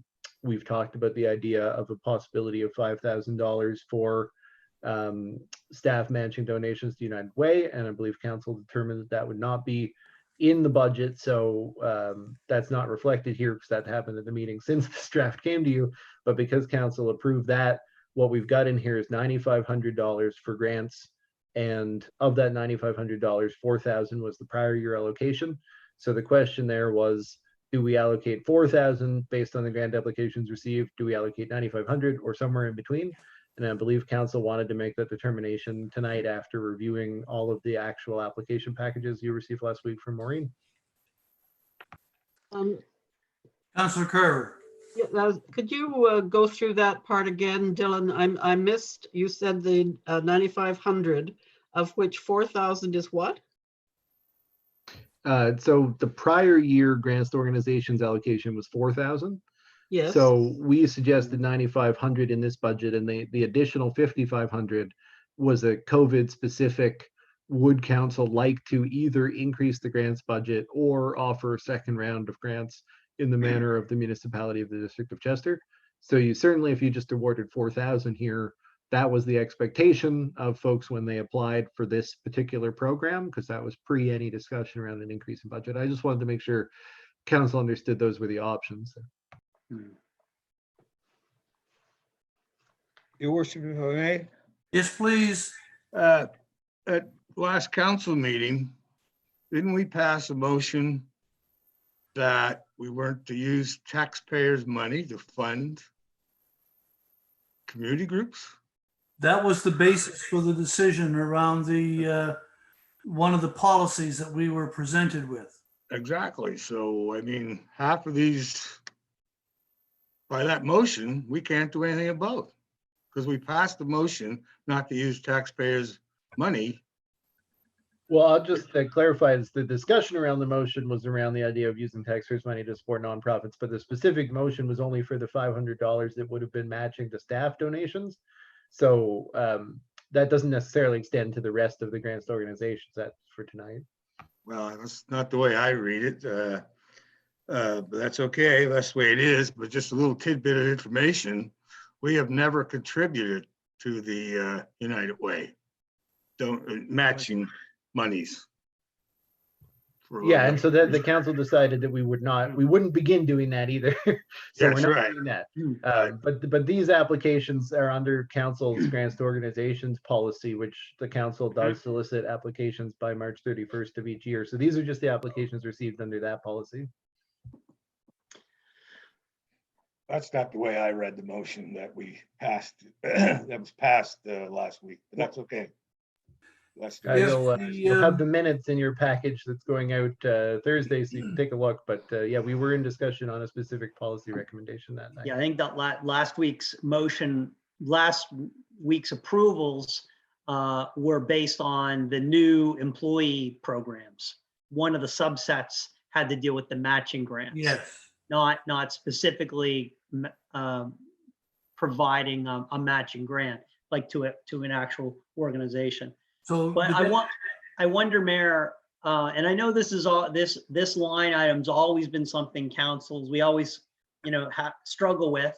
I think when I first came on to council 3.5 years ago, this was a $3,000 line item. We moved it up to, say, felt more comfortable at $5,000. Now we're at $10,000. I think that where we've been successful is where we've tried to find the organizations that really needed our help, that were in the community, and try to spread it around the best we could, knowing that it's hard to meet everyone's expectations. When I see the Heritage Boatyard Co-op, and I think we're all appreciative of all the work that's going on down there. We're also making big investments in the government wharf this year, and I think in due course we'll make investments in the comfort station and so forth. But I wonder about some of the tourism related activities and whether they're going to actually occur this year. that's right. So, and I think there are a number of items that are, we've got multiple requests from the same organization, probably all that have merit in their own right. But the other question I have to other council members who've been around a long time is, like, I'm not sure, has this council ever historically or traditionally made a donation to the VON? Deputy Mayor, I think did we not at one time make a donation to VON? Wasn't that common practice? But it fell by the wayside. Councillor Carver? Well, I'm puzzled here because I thought we had a set of guidelines about who we gave money to, and that's laid out pretty clearly. Unfortunately, I don't have them close to hand. Maybe the CAO does, or can go through them again clearly. But I had the same question about the VON and a request for $2,000 and what the specifics are. I'd like to know what the request was, but I also wondered if part of the rationale for defeating the idea of making matching contributions to United Way at a previous meeting, part of the rationale was that taxpayers could donate to those organizations on their own as individuals. And that we as a council did not want, well, that was the argument, didn't want to use taxpayers' money to support a charity. So the same argument could be made around the VON, but I still would like to know what their application was and what for the $2,000. So you all received the applications package directly from Maureen, so you certainly should have seen that from Councillor Carver. As far as wanting to see the town's own grants to organizations policy, which I believe was developed just prior to my coming on here, I can share it on the screen now if we want to switch from the budget to that. But again, it's a policy that council, I believe, adopted in 2018. Just before you leave, CAO, Councillor O'Neill had a comment. I did, and I just am sort of picking up a couple of threads that were covered here, and I noticed today that the Big X was canceled in Bridgewater. There's a number of major events that are being canceled. It's highly likely that some of the events, as Councillor Feeney said, on this list will be canceled. So this feels to me like a list that's going to refresh itself. And I liked an earlier suggestion that, you know, we may want to open up a newer, fresh round of applications. And the specific asterisk I'd like to place on one of these items is the Bayview Community School. They have requested money specifically for yearbook, but that's a local facility, of course, that impacts a lot of families in this town, and lots of local kids are in that school, and they've had a bit of a rough time. And I think in particular, the graduates this year who may not have a graduation ceremony, I would just love to get some goodwill, sort of pave the way for some goodwill, you know, in the event that school, once their ducks are lined up and they're thinking about what graduation looks for, you know, the graduating class there, that we might have some room to consider a larger donation for that group of kids.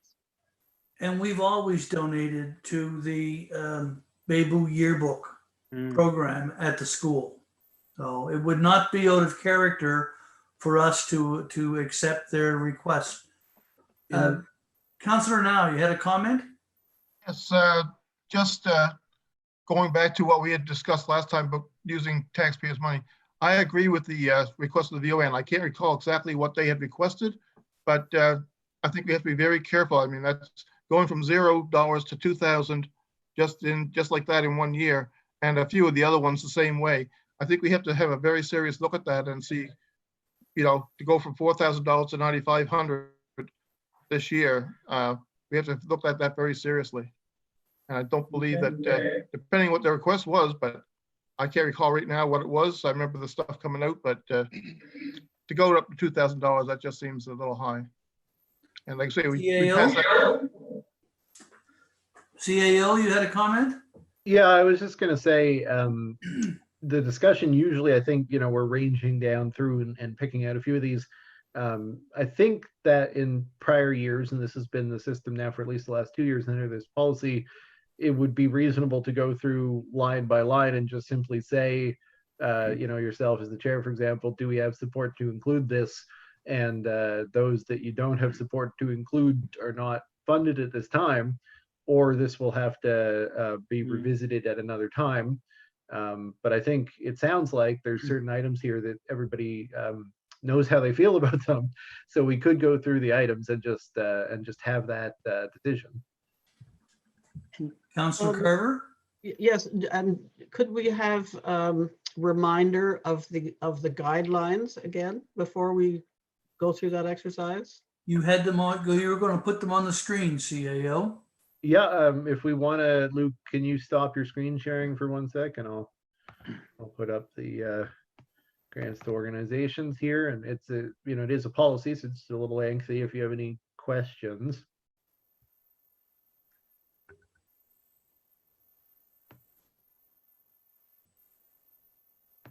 So this is sort of high level statements.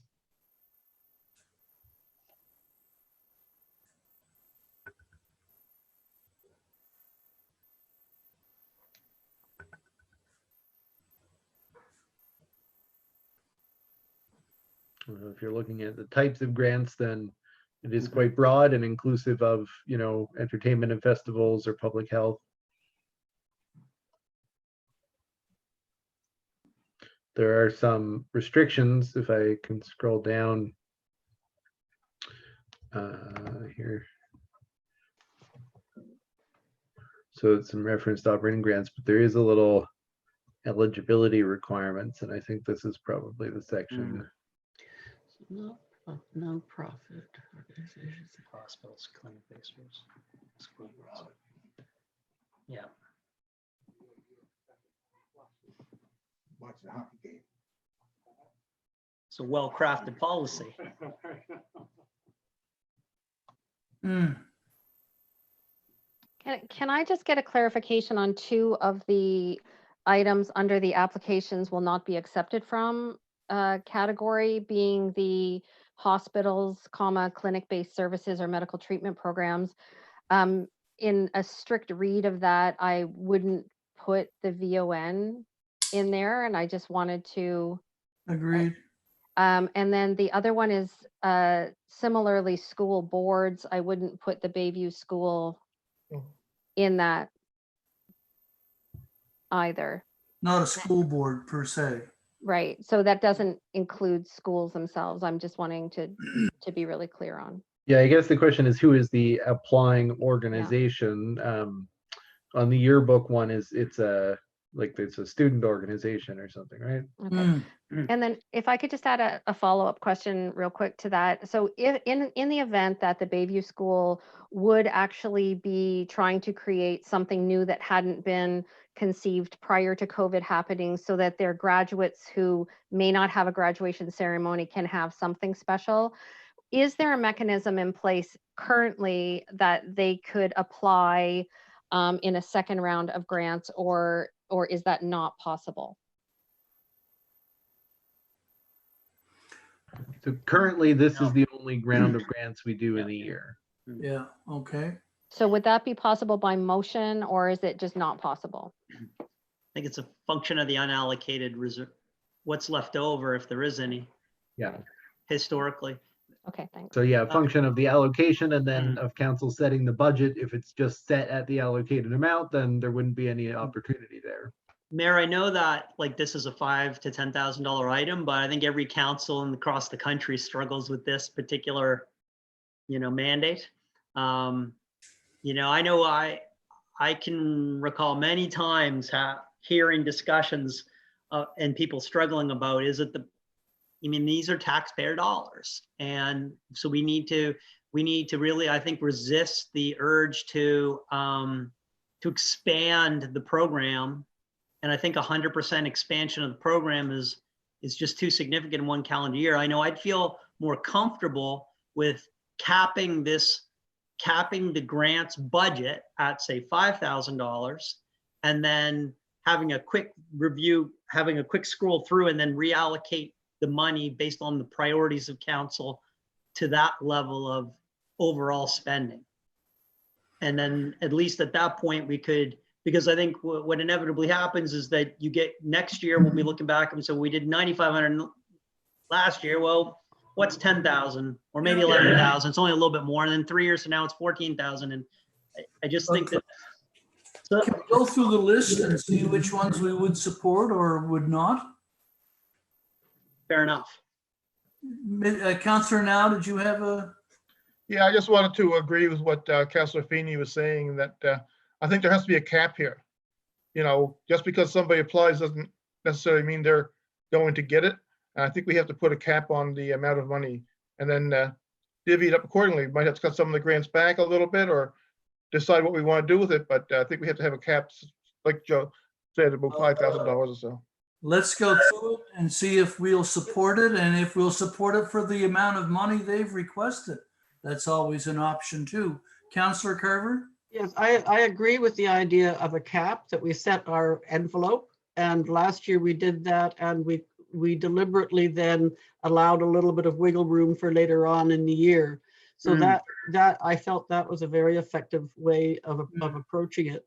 And I do have a question. Does anybody recall what the VON application was for the $2,000? The material was provided to us several weeks ago, several packages of information ago. I did read it at the time and have totally forgotten now. So if anybody remembers what the VON application was, I'd appreciate the input. Mr. Wenzel.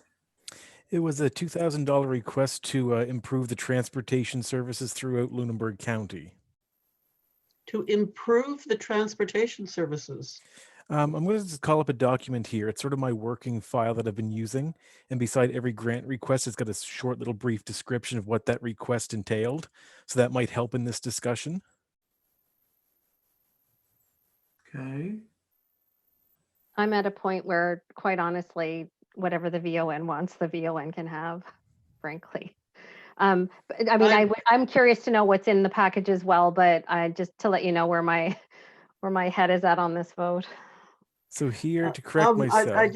To comment to Councillor O'Neill's comment, I absolutely agree and would wholeheartedly support the VON, but we're also in a situation at the moment where all sorts of government funding is flowing to charitable organizations. And I've heard from just today that many of the organizations that are serving people in need are in fact experiencing lower demand than usual.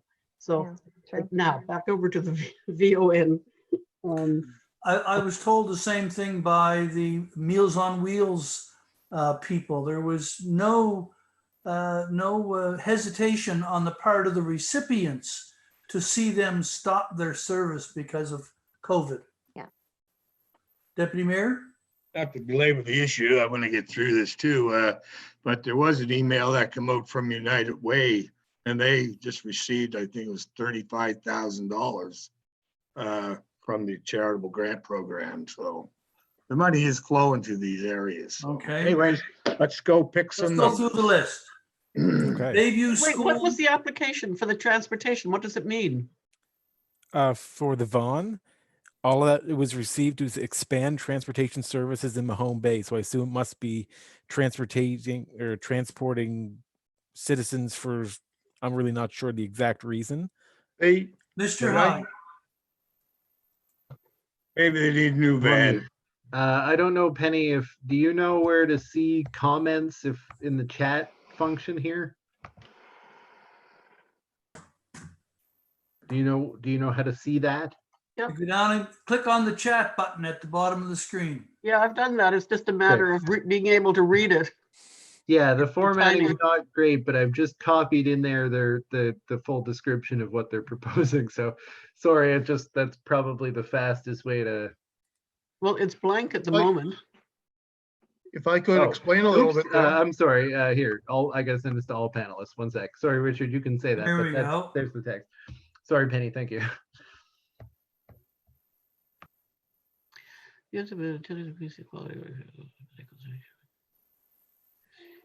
Transportation requests, travel distance. So, okay.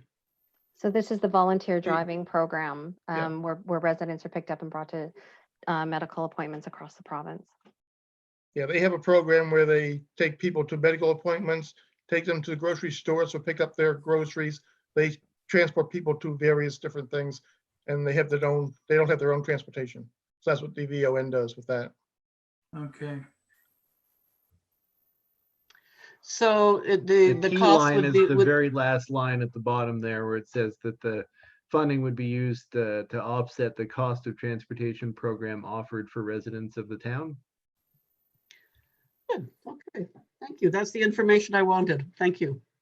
Yeah, no problem. Sorry, I just had to go back to that giant 22 megabyte PDF that had all the applications and find that text.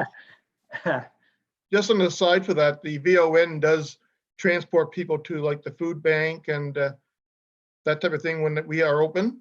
And they do the same thing for Lunenburg Food Bank. They take people that can't get there to the places so that they can get their food stuff. So as we go through the list, Mr. Mayor, if anybody has questions like that, just let me know. Okay. And $2,000 is $40 a week. So whatever people they're moving, that's how much we're contributing to moving them is $40, which wouldn't seem to be much. Anyway, Can I say one last thing on there? Councilor O'Neill, yes, please. That I had been driving for the VON a couple of years ago, and the majority of the people that I drove to the places like the food bank and to medical appointments, they were Mahone Bay residents. And I don't know the exact number of them, but I am personally sure that it's significant. Okay. Let's start with Bayview Community School. They asked for $250, and we've got them down for $250. I'm good with that, your worship. I'm good Okay, with that. just do a show of hands. Everyone agree? Yeah. Okay. South Shore Tourism Cooperative, we had a presentation a few weeks ago, I think. They've asked for $350. They got $350 the year before. And we're an annual contributor at that level with them. Mhm. Yes. Agreed? Agreed. Agreed? Okay. Mahone Bay Music Association, this is the group that put the concerts on the bandstand each weekend last summer. I would say with Seemed to be well received by our citizens, I would say. Yeah. Did we funded, didn't we receive a application last year for funding? Maybe they did that. We did fund them last year, but I thought it was $1,000, Joseph. Hmm. well, I that's think because that- they come in halfway through the year. Yeah. And But it with the is something situation- that definitely adds a friendly air to the town on a Sunday afternoon. Councillor Carver? I'm just going to suggest 750 instead of 1,500 Okay, for the sake of Agreed. discussion. agreed? I agree with that. Agreed, 750. Wooden Boat Society. Mayor, just a point, how are we delineating between the Wooden Boat Society and the Heritage Boatyard Society and Co-op. Weekend? The Wooden Boat Society is the organization that contracts with the town to provide the operation of the Civic Marina. Full stop. The Heritage Boatyard Co-op is a separate for-profit organization Mm-hmm. that are promoting that wooden boat heritage of Mahone Bay. So, Mayor, that organization, like we're making, this is an operating grant. This is to provide them with operating funds versus supporting an event. I believe it is. This is specifically supporting the 59th annual Schooner Association races. Well, they've got three things down there. They got the Heritage Boatyard Weekend. No, you at talk two different $1,000. things. We're doing the Boat Fest Society one now. Yeah, Yeah, but the he had Boat asked about Society the was in Heritage a- Boatyard Co-op. It's an event. Yes, It's an event. Fair enough. Okay. that may not even take place. Yeah, That's right. Yeah, the And the- indications the are that wooden- the event might the, even take place without any festival associated, which means just the schooners just racing. So there's Yeah. a lot of the monies were for shoreside program stuff that may not. be And able the to take place. schooners don't have to set foot on Mahone Bay land either. no, But the Wooden Boat Society that used to conduct the boat festival, of course, they don't do that anymore. So everything is around their operation of the wharf. Hmm. Well, I'm starting, I mean, and I know I've talked to some councils about this, but like the town and the taxpayers are making large investments in the infrastructure that is primarily enjoyed by the boating community. And the capital program we just went through, there must be $50,000 or more of investments in wharf upgrades, all of which, strike me as good ideas. And, but at some point, you run out of dollars to support a very small segment of society. And so Okay. that's my point. Councillor Carver. Yes, I would suggest that we put $500 in that line. How much? 500? May I can go with suggest that. an addition to that suggestion, $500 on the condition that we receive confirmation that the 59th Annual Schooner Association race is actually held as planned. Okay, hold on to that proviso because we're going to use it again, I think. Okay. I think these have to be, 500 for Wooden Boat Society. Yeah. The next one down is the Heritage Boatyard Weekend. Now that's their festival, quite separate from the schooner races. That's right. Okay, the Boatyard Weekend will be on Friday, Saturday, Sunday. The schooners will arrive and have their first race on Sunday and go to the next Saturday. And it's They've quite had this certainly quite weekend- possible that the festival will be impacted by COVID. I would expect so. So Yes. like Councillor O'Neill just suggested, it might be an approval conditional with the event actually taking place. I think that's more than appropriate to make it conditional, whatever we give them. Okay. What about the dollar amounts? Councillor Bain?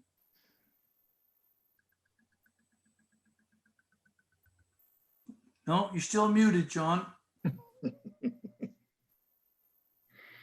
No. We This- have three projects from the same, three applications here from the same organization as That's well. right. Mm. Well, the Swordfish Dinner is associated with the schooner races. And the ramp on the back of the shed is an accessibility point. They plan again to use the shed to do boat building in, to show visitors, if we get any, of how they did those kinds of things, how the boat building was done. And this ramp will allow somebody with mobility issues to get in and out of the shed. So I just want to note on the ramp as well, although the co-op, as you note, is a for-profit organization, wouldn't be eligible. The society is eligible to go for the once a year $10,000 accessibility that we go for. Last year, we went and got it, and the Mahone Bay Center also did. And so in that sense, you know, it's only $10,000 an organization. If every organization in town could put in for it, we could get a little bit more spread around. So that's just the thought there, is that there is an option if the society and the co-op wanted to jointly apply for provincial funding for that. So we can advise them of that information when I we just want to make it known that decision. that's an option for them if in addition to or in alternative to our funding. Okay. So they are a for-profit. Councillor Carver, sorry. You're on mute, Councillor. Did the CAO say that the Heritage Boatyard Co-op is a for-profit group? Cooperatives are not considered nonprofit societies, so Well, then we shouldn't be considering them according to the policy. Is that right? that's a good question. Let me just Yeah. take a look. I We don't have think- funded them before as a co-op, but that's a proof of being a nonprofit is one of the eligibility requirements. But that was really in the context of their capital project.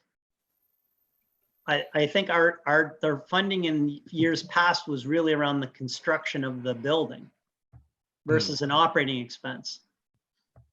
True.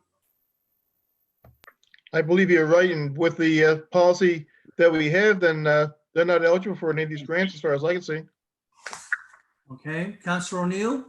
I was just going to propose, so perhaps we could move on, that we would provide $250 of conditional funding for their weekend, pending confirmation that that weekend is happening and pending confirmation that they are a not-for-profit co-op and not fund any of their other applications.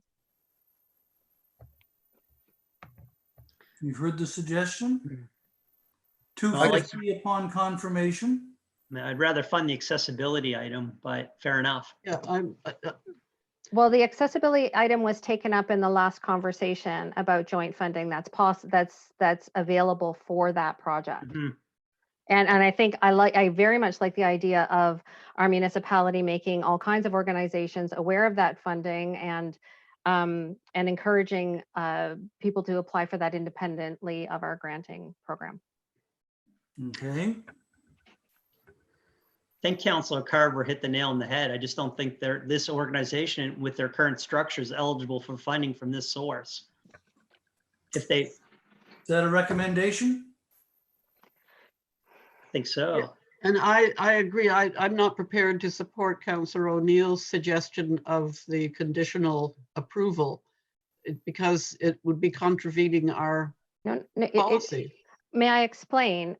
I don't feel that it would be because it may just be a name and they may actually be a not-for-profit that actually meets our funding criteria, but we don't know that in this conversation. So my suggestion was to provide $250 of conditional funding pending confirmation that the event is happening and that they do meet our funding criteria.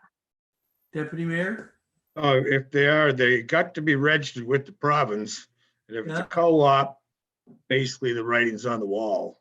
Yeah, Registered co-op is shops technically a allowed. business, so in Okay. terms of eligibility, if we're saying that our requirement is going to be registration as a nonprofit society, then they are not eligible. Okay, I just wanted to make sure that we knew for sure that that was the case and it wasn't just in a name. Well, and Because- it's, I mean, they Because to your certainly point, we didn't have know funded them that. before. Yeah, and they didn't know that. I mean, going into this, they applied. We certainly advised them to apply, and they have applied before. So that's something to take into Yeah. account if we write them back and say you're not eligible. Yeah, we might have to amend the policy, Dylan. Hmm. Right? I don't know, Councillor same, Gerber? So if we do not include their request, what we could do is write them a letter asking for clarification of their registration as a nonprofit society and include that in our little budget envelope that we keep aside if they want to reapply. That seems like a reasonable alternative. Yes. And we'll know, but I do recall, Mr. CAO, at one point there was an issue with something that group wanted to do, and they could only do it if they were registered as a for-profit. Now, they might have changed things since then, but we'll see. Okay, And So as far let's as the leave that ramp one goes, for again, now. if they want to do the ramp with the society, I'm sure they can work something out where the money Yeah. would go to the society. yeah. okay. Now Lunenburg County, Councillor Bain. Yes.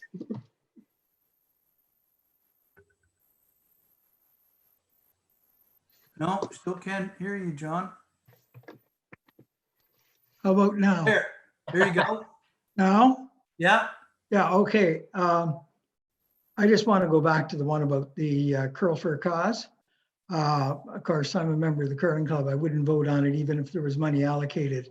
But just to let you know that it is for specific equipment to fishermen's, and the rationale was a lot of people in Lunenburg County and Mahone Bay do use fishermen's, and we have raised $640,000 over the past 20 years. It all goes directly to fishermen's. Just a comment so that people will know the volunteer effort that does take place in this county through a very small club like. but they curling didn't club. ask for anything. There's no money in it for the curling club. I guess there is, because of course the bar is open during the bonspiel, but all of the money is dedicated to the Fisherman's Memorial. Okay, Everything from chairs that are used to get people in and out of beds and that sort of thing. Just a comment, even if there was Okay. money there, I would not be We- voting on it because I would. we gotta shuffle off the Buffalo because it's 9 Okay. o'clock. That's quite all But, right. It's been lots your of talk worship- and I just thought I'd put my word in. Thank you. Councillor Carver. Yes, I support the $575 request from Now Lunenburg County for the 1/4 page ad. I noticed that in their last magazine, every other municipality in the county had an ad except Mahone Bay. So I firmly support this $575. Okay, They're doing Agreed. great work.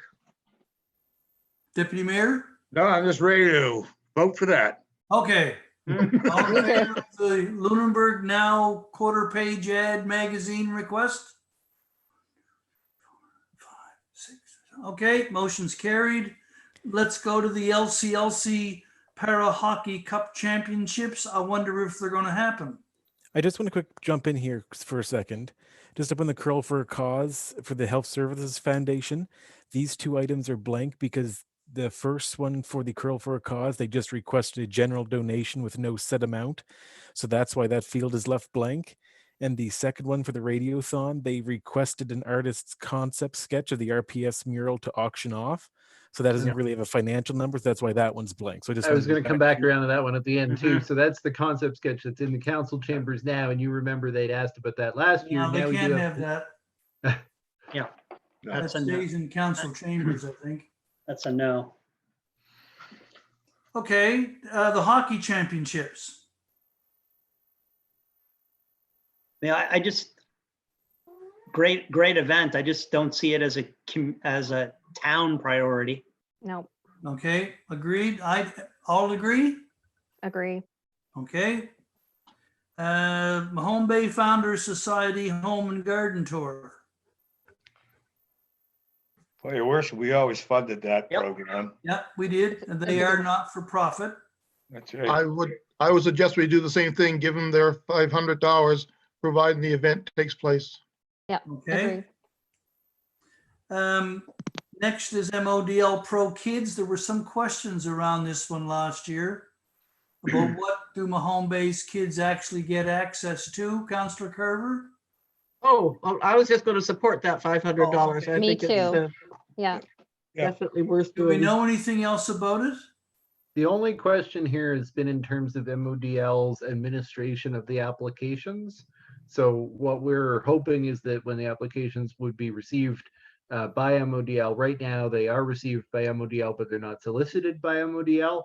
Our thought was we could ask MODL to solicit, say we're actually taking applications from MODL and Mahone Bay residents, and that they would take some amount off the top for administration if they felt that was necessary. And so we were talking about amounts to the tune of like $50 coming out of the 500 for there to administrate this. That's not determined right now, and Okay. we'll report back to council when they have Can a we, decision. can on we that. promote this program to the Mahone Bay kids? Well, the challenge is we can't promote the program to the Mahone Bay kids until we know whether they're to direct their applications to MODL or to the town. So if they Okay. direct them to the town right now, we don't have any matching funds, and that 500 will run out very quickly. Whereas MODL is accessing provincial and United Way donations to leverage their money that we want to get to be a part of, especially because a lot of those donations to the United Way are made by Mahone Bay residents and businesses, Mhm. and then they're going to MODL. Okay. All in favor? Okay, so that's MODL's Pro Kids taken care of. Next is the FCM Advocacy Fund. That's our dues, right? To the national. Yeah, not to be FCM a Advocacy member group. of the FCM, but to support the advocacy fund within the FCM. Mhm. agree. That's So it. this is Councillor- optional, not mandatory amount. Yes, it is optional to being. Oh, member. Yeah. All in favor? Okay. Next is the Beta Bay Trail Association. No Nothing. Well, there's application. nothing there. Hmm? Yeah. No application for Lunenburg Lime Association. And now we're down to the $2,000 for the VON. Can we get a running total to this point, please? More than $10. Mr. Wenzel, do you have a Somewhere. $3,485. 3,400? Yep, and 85. With some of that Well- being conditional. Correct. Yes. Yeah. May I? Councillor Carver. I would suggest $1,000 to the VON. Okay. For the sake of discussion. Okay. Anyone else? Just a quick note to suggest that I do expect that, unlike the one from the tennis club below, this will be an annual request. So reasonable in terms of setting it at a level that council feels may be able to be continued. Okay. I'm going to suggest a modification to $800. You what? I'm just, I mean, I don't want to nickel and dime this one, but I was, in light of some of the conversation about grants that are coming in, I wonder if we want to set the first annual contribution at $800. it's 20% of the budget Yeah. for an organization that we've never funded historically. It's 20% of the grants budget overall. Right. And I think it's likely, if I recall, we did receive multiple applications from Mark Brio at Bayview later on in the year. We could have we could need new lights for the Christmas tree if we have another Christmas tree tip Stop. over. It would be nice. It'd be nice to have it'd be nice to have some unallocated funds. But I think even if we do, we're in this $5,000 to $6,000 range, so we're probably in the right track. Okay, Councillor Carver suggested 1,000, Councillor O'Neill suggested 800. I can live with either one. I'm happy with 800 because it does allow room to go up in Okay. future years. All in favor of 800? Carried. 800 it is. I'm just stepping out for a minute to feed my cat because it's fine. Yeah. So CAO, you'll be, we'll have, with Mr. Wenzel's effort, we'll have the approved list of contributions at our meeting on Thursday Are we night to gonna- look at, or the 12th? We got one more to go. We get the tennis club to go, but then yes. Mayor, I'd like just to ask a question. So we under recreation have a line item for the pool. Say $10,000, for example.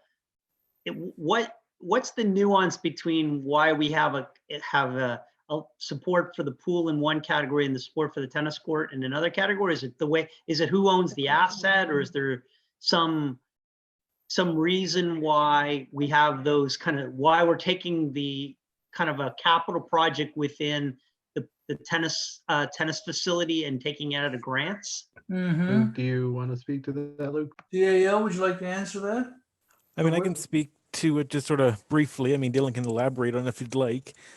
Basically, I mean, since I first started, that's sort of how it's been handled. Like the pool has sort of been treated as an operating expense of the town to operate that facility, whereas the tennis club has been treated more of a completely separate entity, and that we just sort of provide grants to occasionally when requested or the need is there.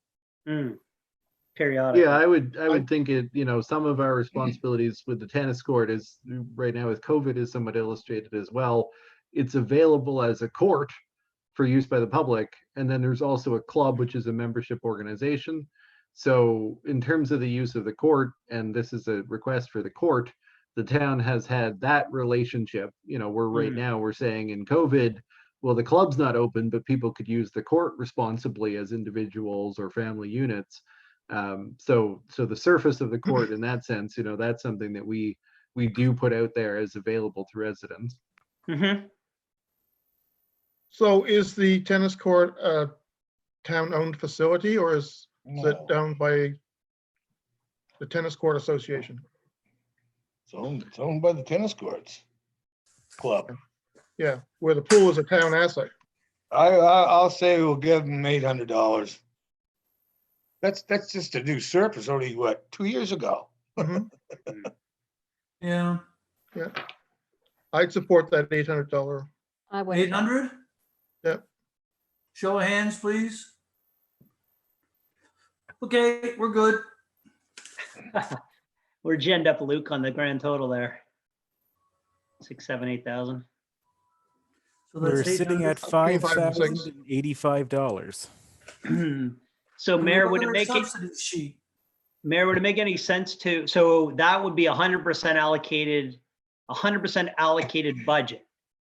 So if we set the overall budget at 5,500, 5,500, that would give council $500 throughout the remaining part of the year to address anything that comes out.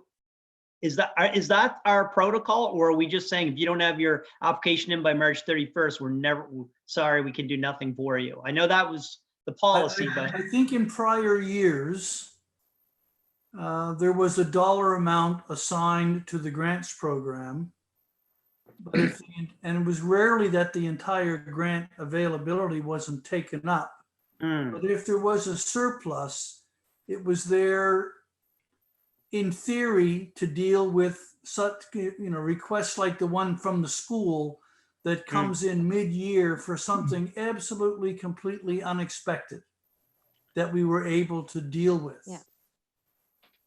well, I think we did a good job of going through this list. If we had a total budget of 5,500, does that, Luke, give council any other dollars to disperse over the next 11 months that's not already identified here? I think that That would give us about $500 wiggle room. Yeah. Closer Okay. to 400, but yes, it would. sounds Deputy good. And Mayor, then you're trying to potentially put a more word if in some of the edgewise. conditional items didn't get allocated. Well, just in our policy, it's mandated. If you're not in by the date, there's no chance of getting money. So, Yep, I mean, fair. I'll go with Joe. Let's do the 5,500. Well, I'm okay with following the policy. And I Yeah. guess the point is that if the money gets freed up by something else not happening, that's how it would get addressed. So, That's right. and I'd So rather the follow the conditional policy. items would be the fallback space. If they don't happen, then there might be room. Right. Yeah. And we'll see how. Okay. Councillor Carver. Yes, just again, what was the total on the items we discussed? 5,000. $5,085. Thank you. So where we would are in allocate discussion on the 5,500 budget, to the grant. this is like the capital where somebody can make a motion saying, direct staff to revise the draft 2021 budget to have a grants to organizations total of 5,085 or 5,500 as pursuant to the discussion. And then we change the number from 9,500, which would affect the end of year. So I'll moved. move that we set it at $5,085. I'll second. Okay, moved and seconded to set the grants budget at $5,085. All in favor? Motion's carried. Okay, what about the subsidies budget? So Is there just anything to Luke, as discuss you're there, or- switching over to that, these budgets are pulling line items out from the rest of the budget and providing some just clarity to this level of support that the town provides. So this is really just an appendix for information, Yeah. but it does show how I'm- much money we spend on some of these services, so that if anybody's interested to I find it think here. your sheet is more up to date, CAO, than the copy I have. I'm showing 5,900 for the library, 14,000 for housing authority, 10,000 for the swimming pool society. There has So been I a couple don't know, updates maybe- since the first version. Oh, I'm not, so Luke, are these actual changes or was the sheet, did it have a typo? All the numbers in Yeah. there was suggesting were from the 2019-20, so was it just wrong? I'm looking at the 2020-21 budget. I think there were a couple links here that weren't linked up properly. We So just it's got going the through on the the- library, but the library Right. budget just came to council with with an increase, right? Last month. I don't think any of these numbers should have been new, so I'm thinking Luke's Mm-hmm. right. There was a formula error in terms of pulling the budgeted column rather than the actual, or Yeah. sorry. Yeah, there's no 1920 actual budgeted. budget implications here. Column It's 1 and just column 3 on my sheet are an exact duplicate. Yeah, so yeah, I think so. That was just you an error. copied the wrong column. But Okay, it didn't change any of the department totals or year ends because it was only this statement that was incorrect, not yeah. the line item. yeah. Been there before. Okay, so what would you counsel? Any issues with those? Mayor, the only question I have is around the pool budget and whether there's going to be what the timing of the decision around the swimming pool is for this year, and whether that budget is going to be required based on the situation we're in. It's been my understanding that, and I could be wrong, but in talking to Derek about the pool society, that the decision would be made by the end of this month based on calling back staff. So if by the end of this month, if the decision isn't made, and it would be made, but it would be made ahead for, if they're not seeing a light at the end of the tunnel by the end of this month, I think that may not be possible to ramp up the staff to be prepared to have a late opening. So I think that there is a date coming up, my understanding, when if we don't see an opening, they're not going to be prepared to bring on summer students and ramp up in August, for example. And that opening would be provided by the province. Yeah, so their essentially, if we don't have information from the province, if it's still Yeah. up in the air, they'll reach a point, which I think will be the end of May, where they won't be able to plan ahead because the students are committed and it's just too late to make those arrangements. Okay. Mayor? Councillor Carver. Yes, so with the Swimming Pool Society, if that money is not used this year, if the pool doesn't open, is there any mileage in thinking about holding on to that amount sort of in reserve for future use in repairs or upkeep? Is that doable or possible? So what would happen automatically, council can make a decision at the end of the year, but what would happen automatically with that money if it's not spent, but it is budgeted, is it would end up generating a surplus and go into our operating reserve at the end of the year.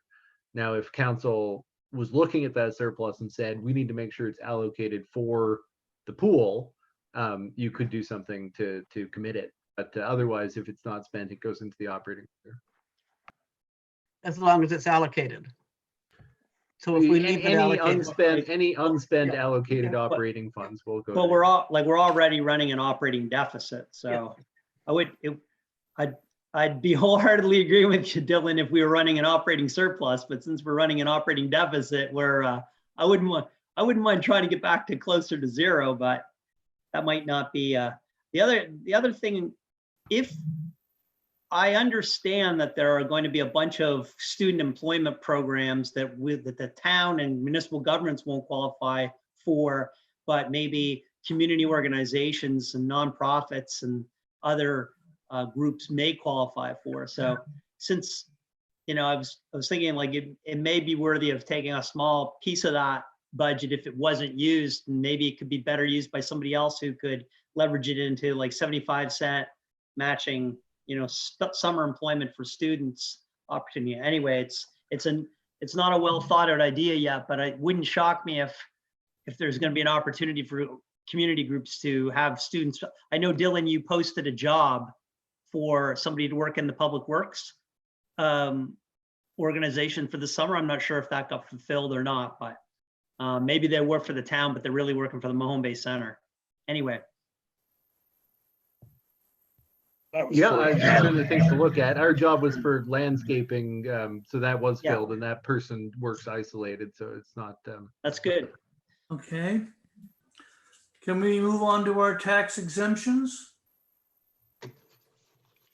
So this is another one of those, just looking for information to reconfirm these are the exemptions that we previously approved, to confirm that these would be included in the budget as anticipated.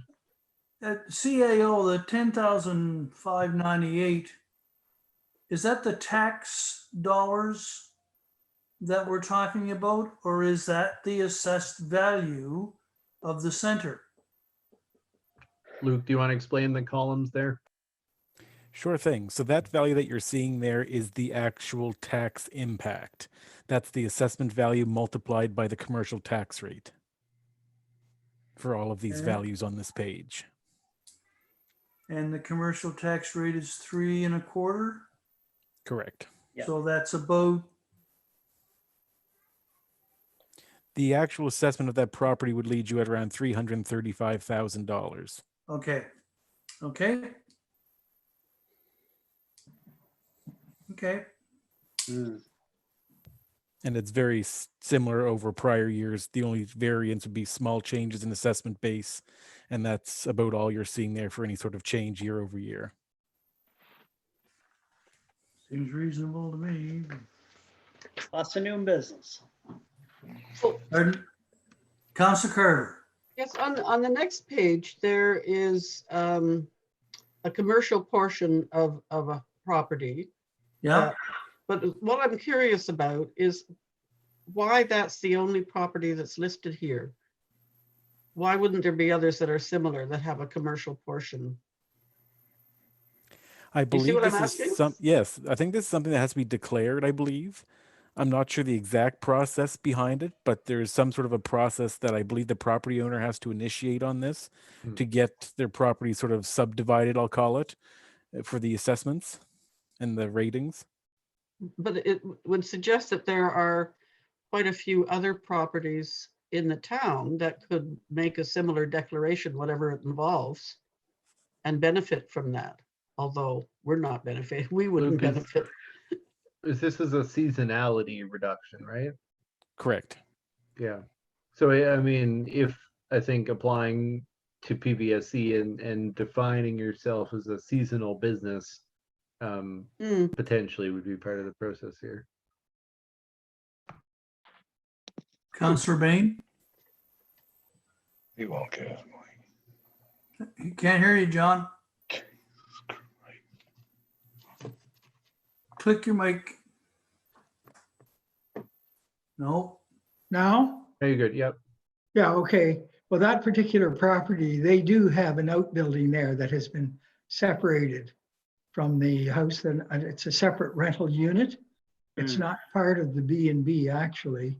It's, I believe it's more of a self-sufficient Okay. cottage on the property. Yeah, thanks.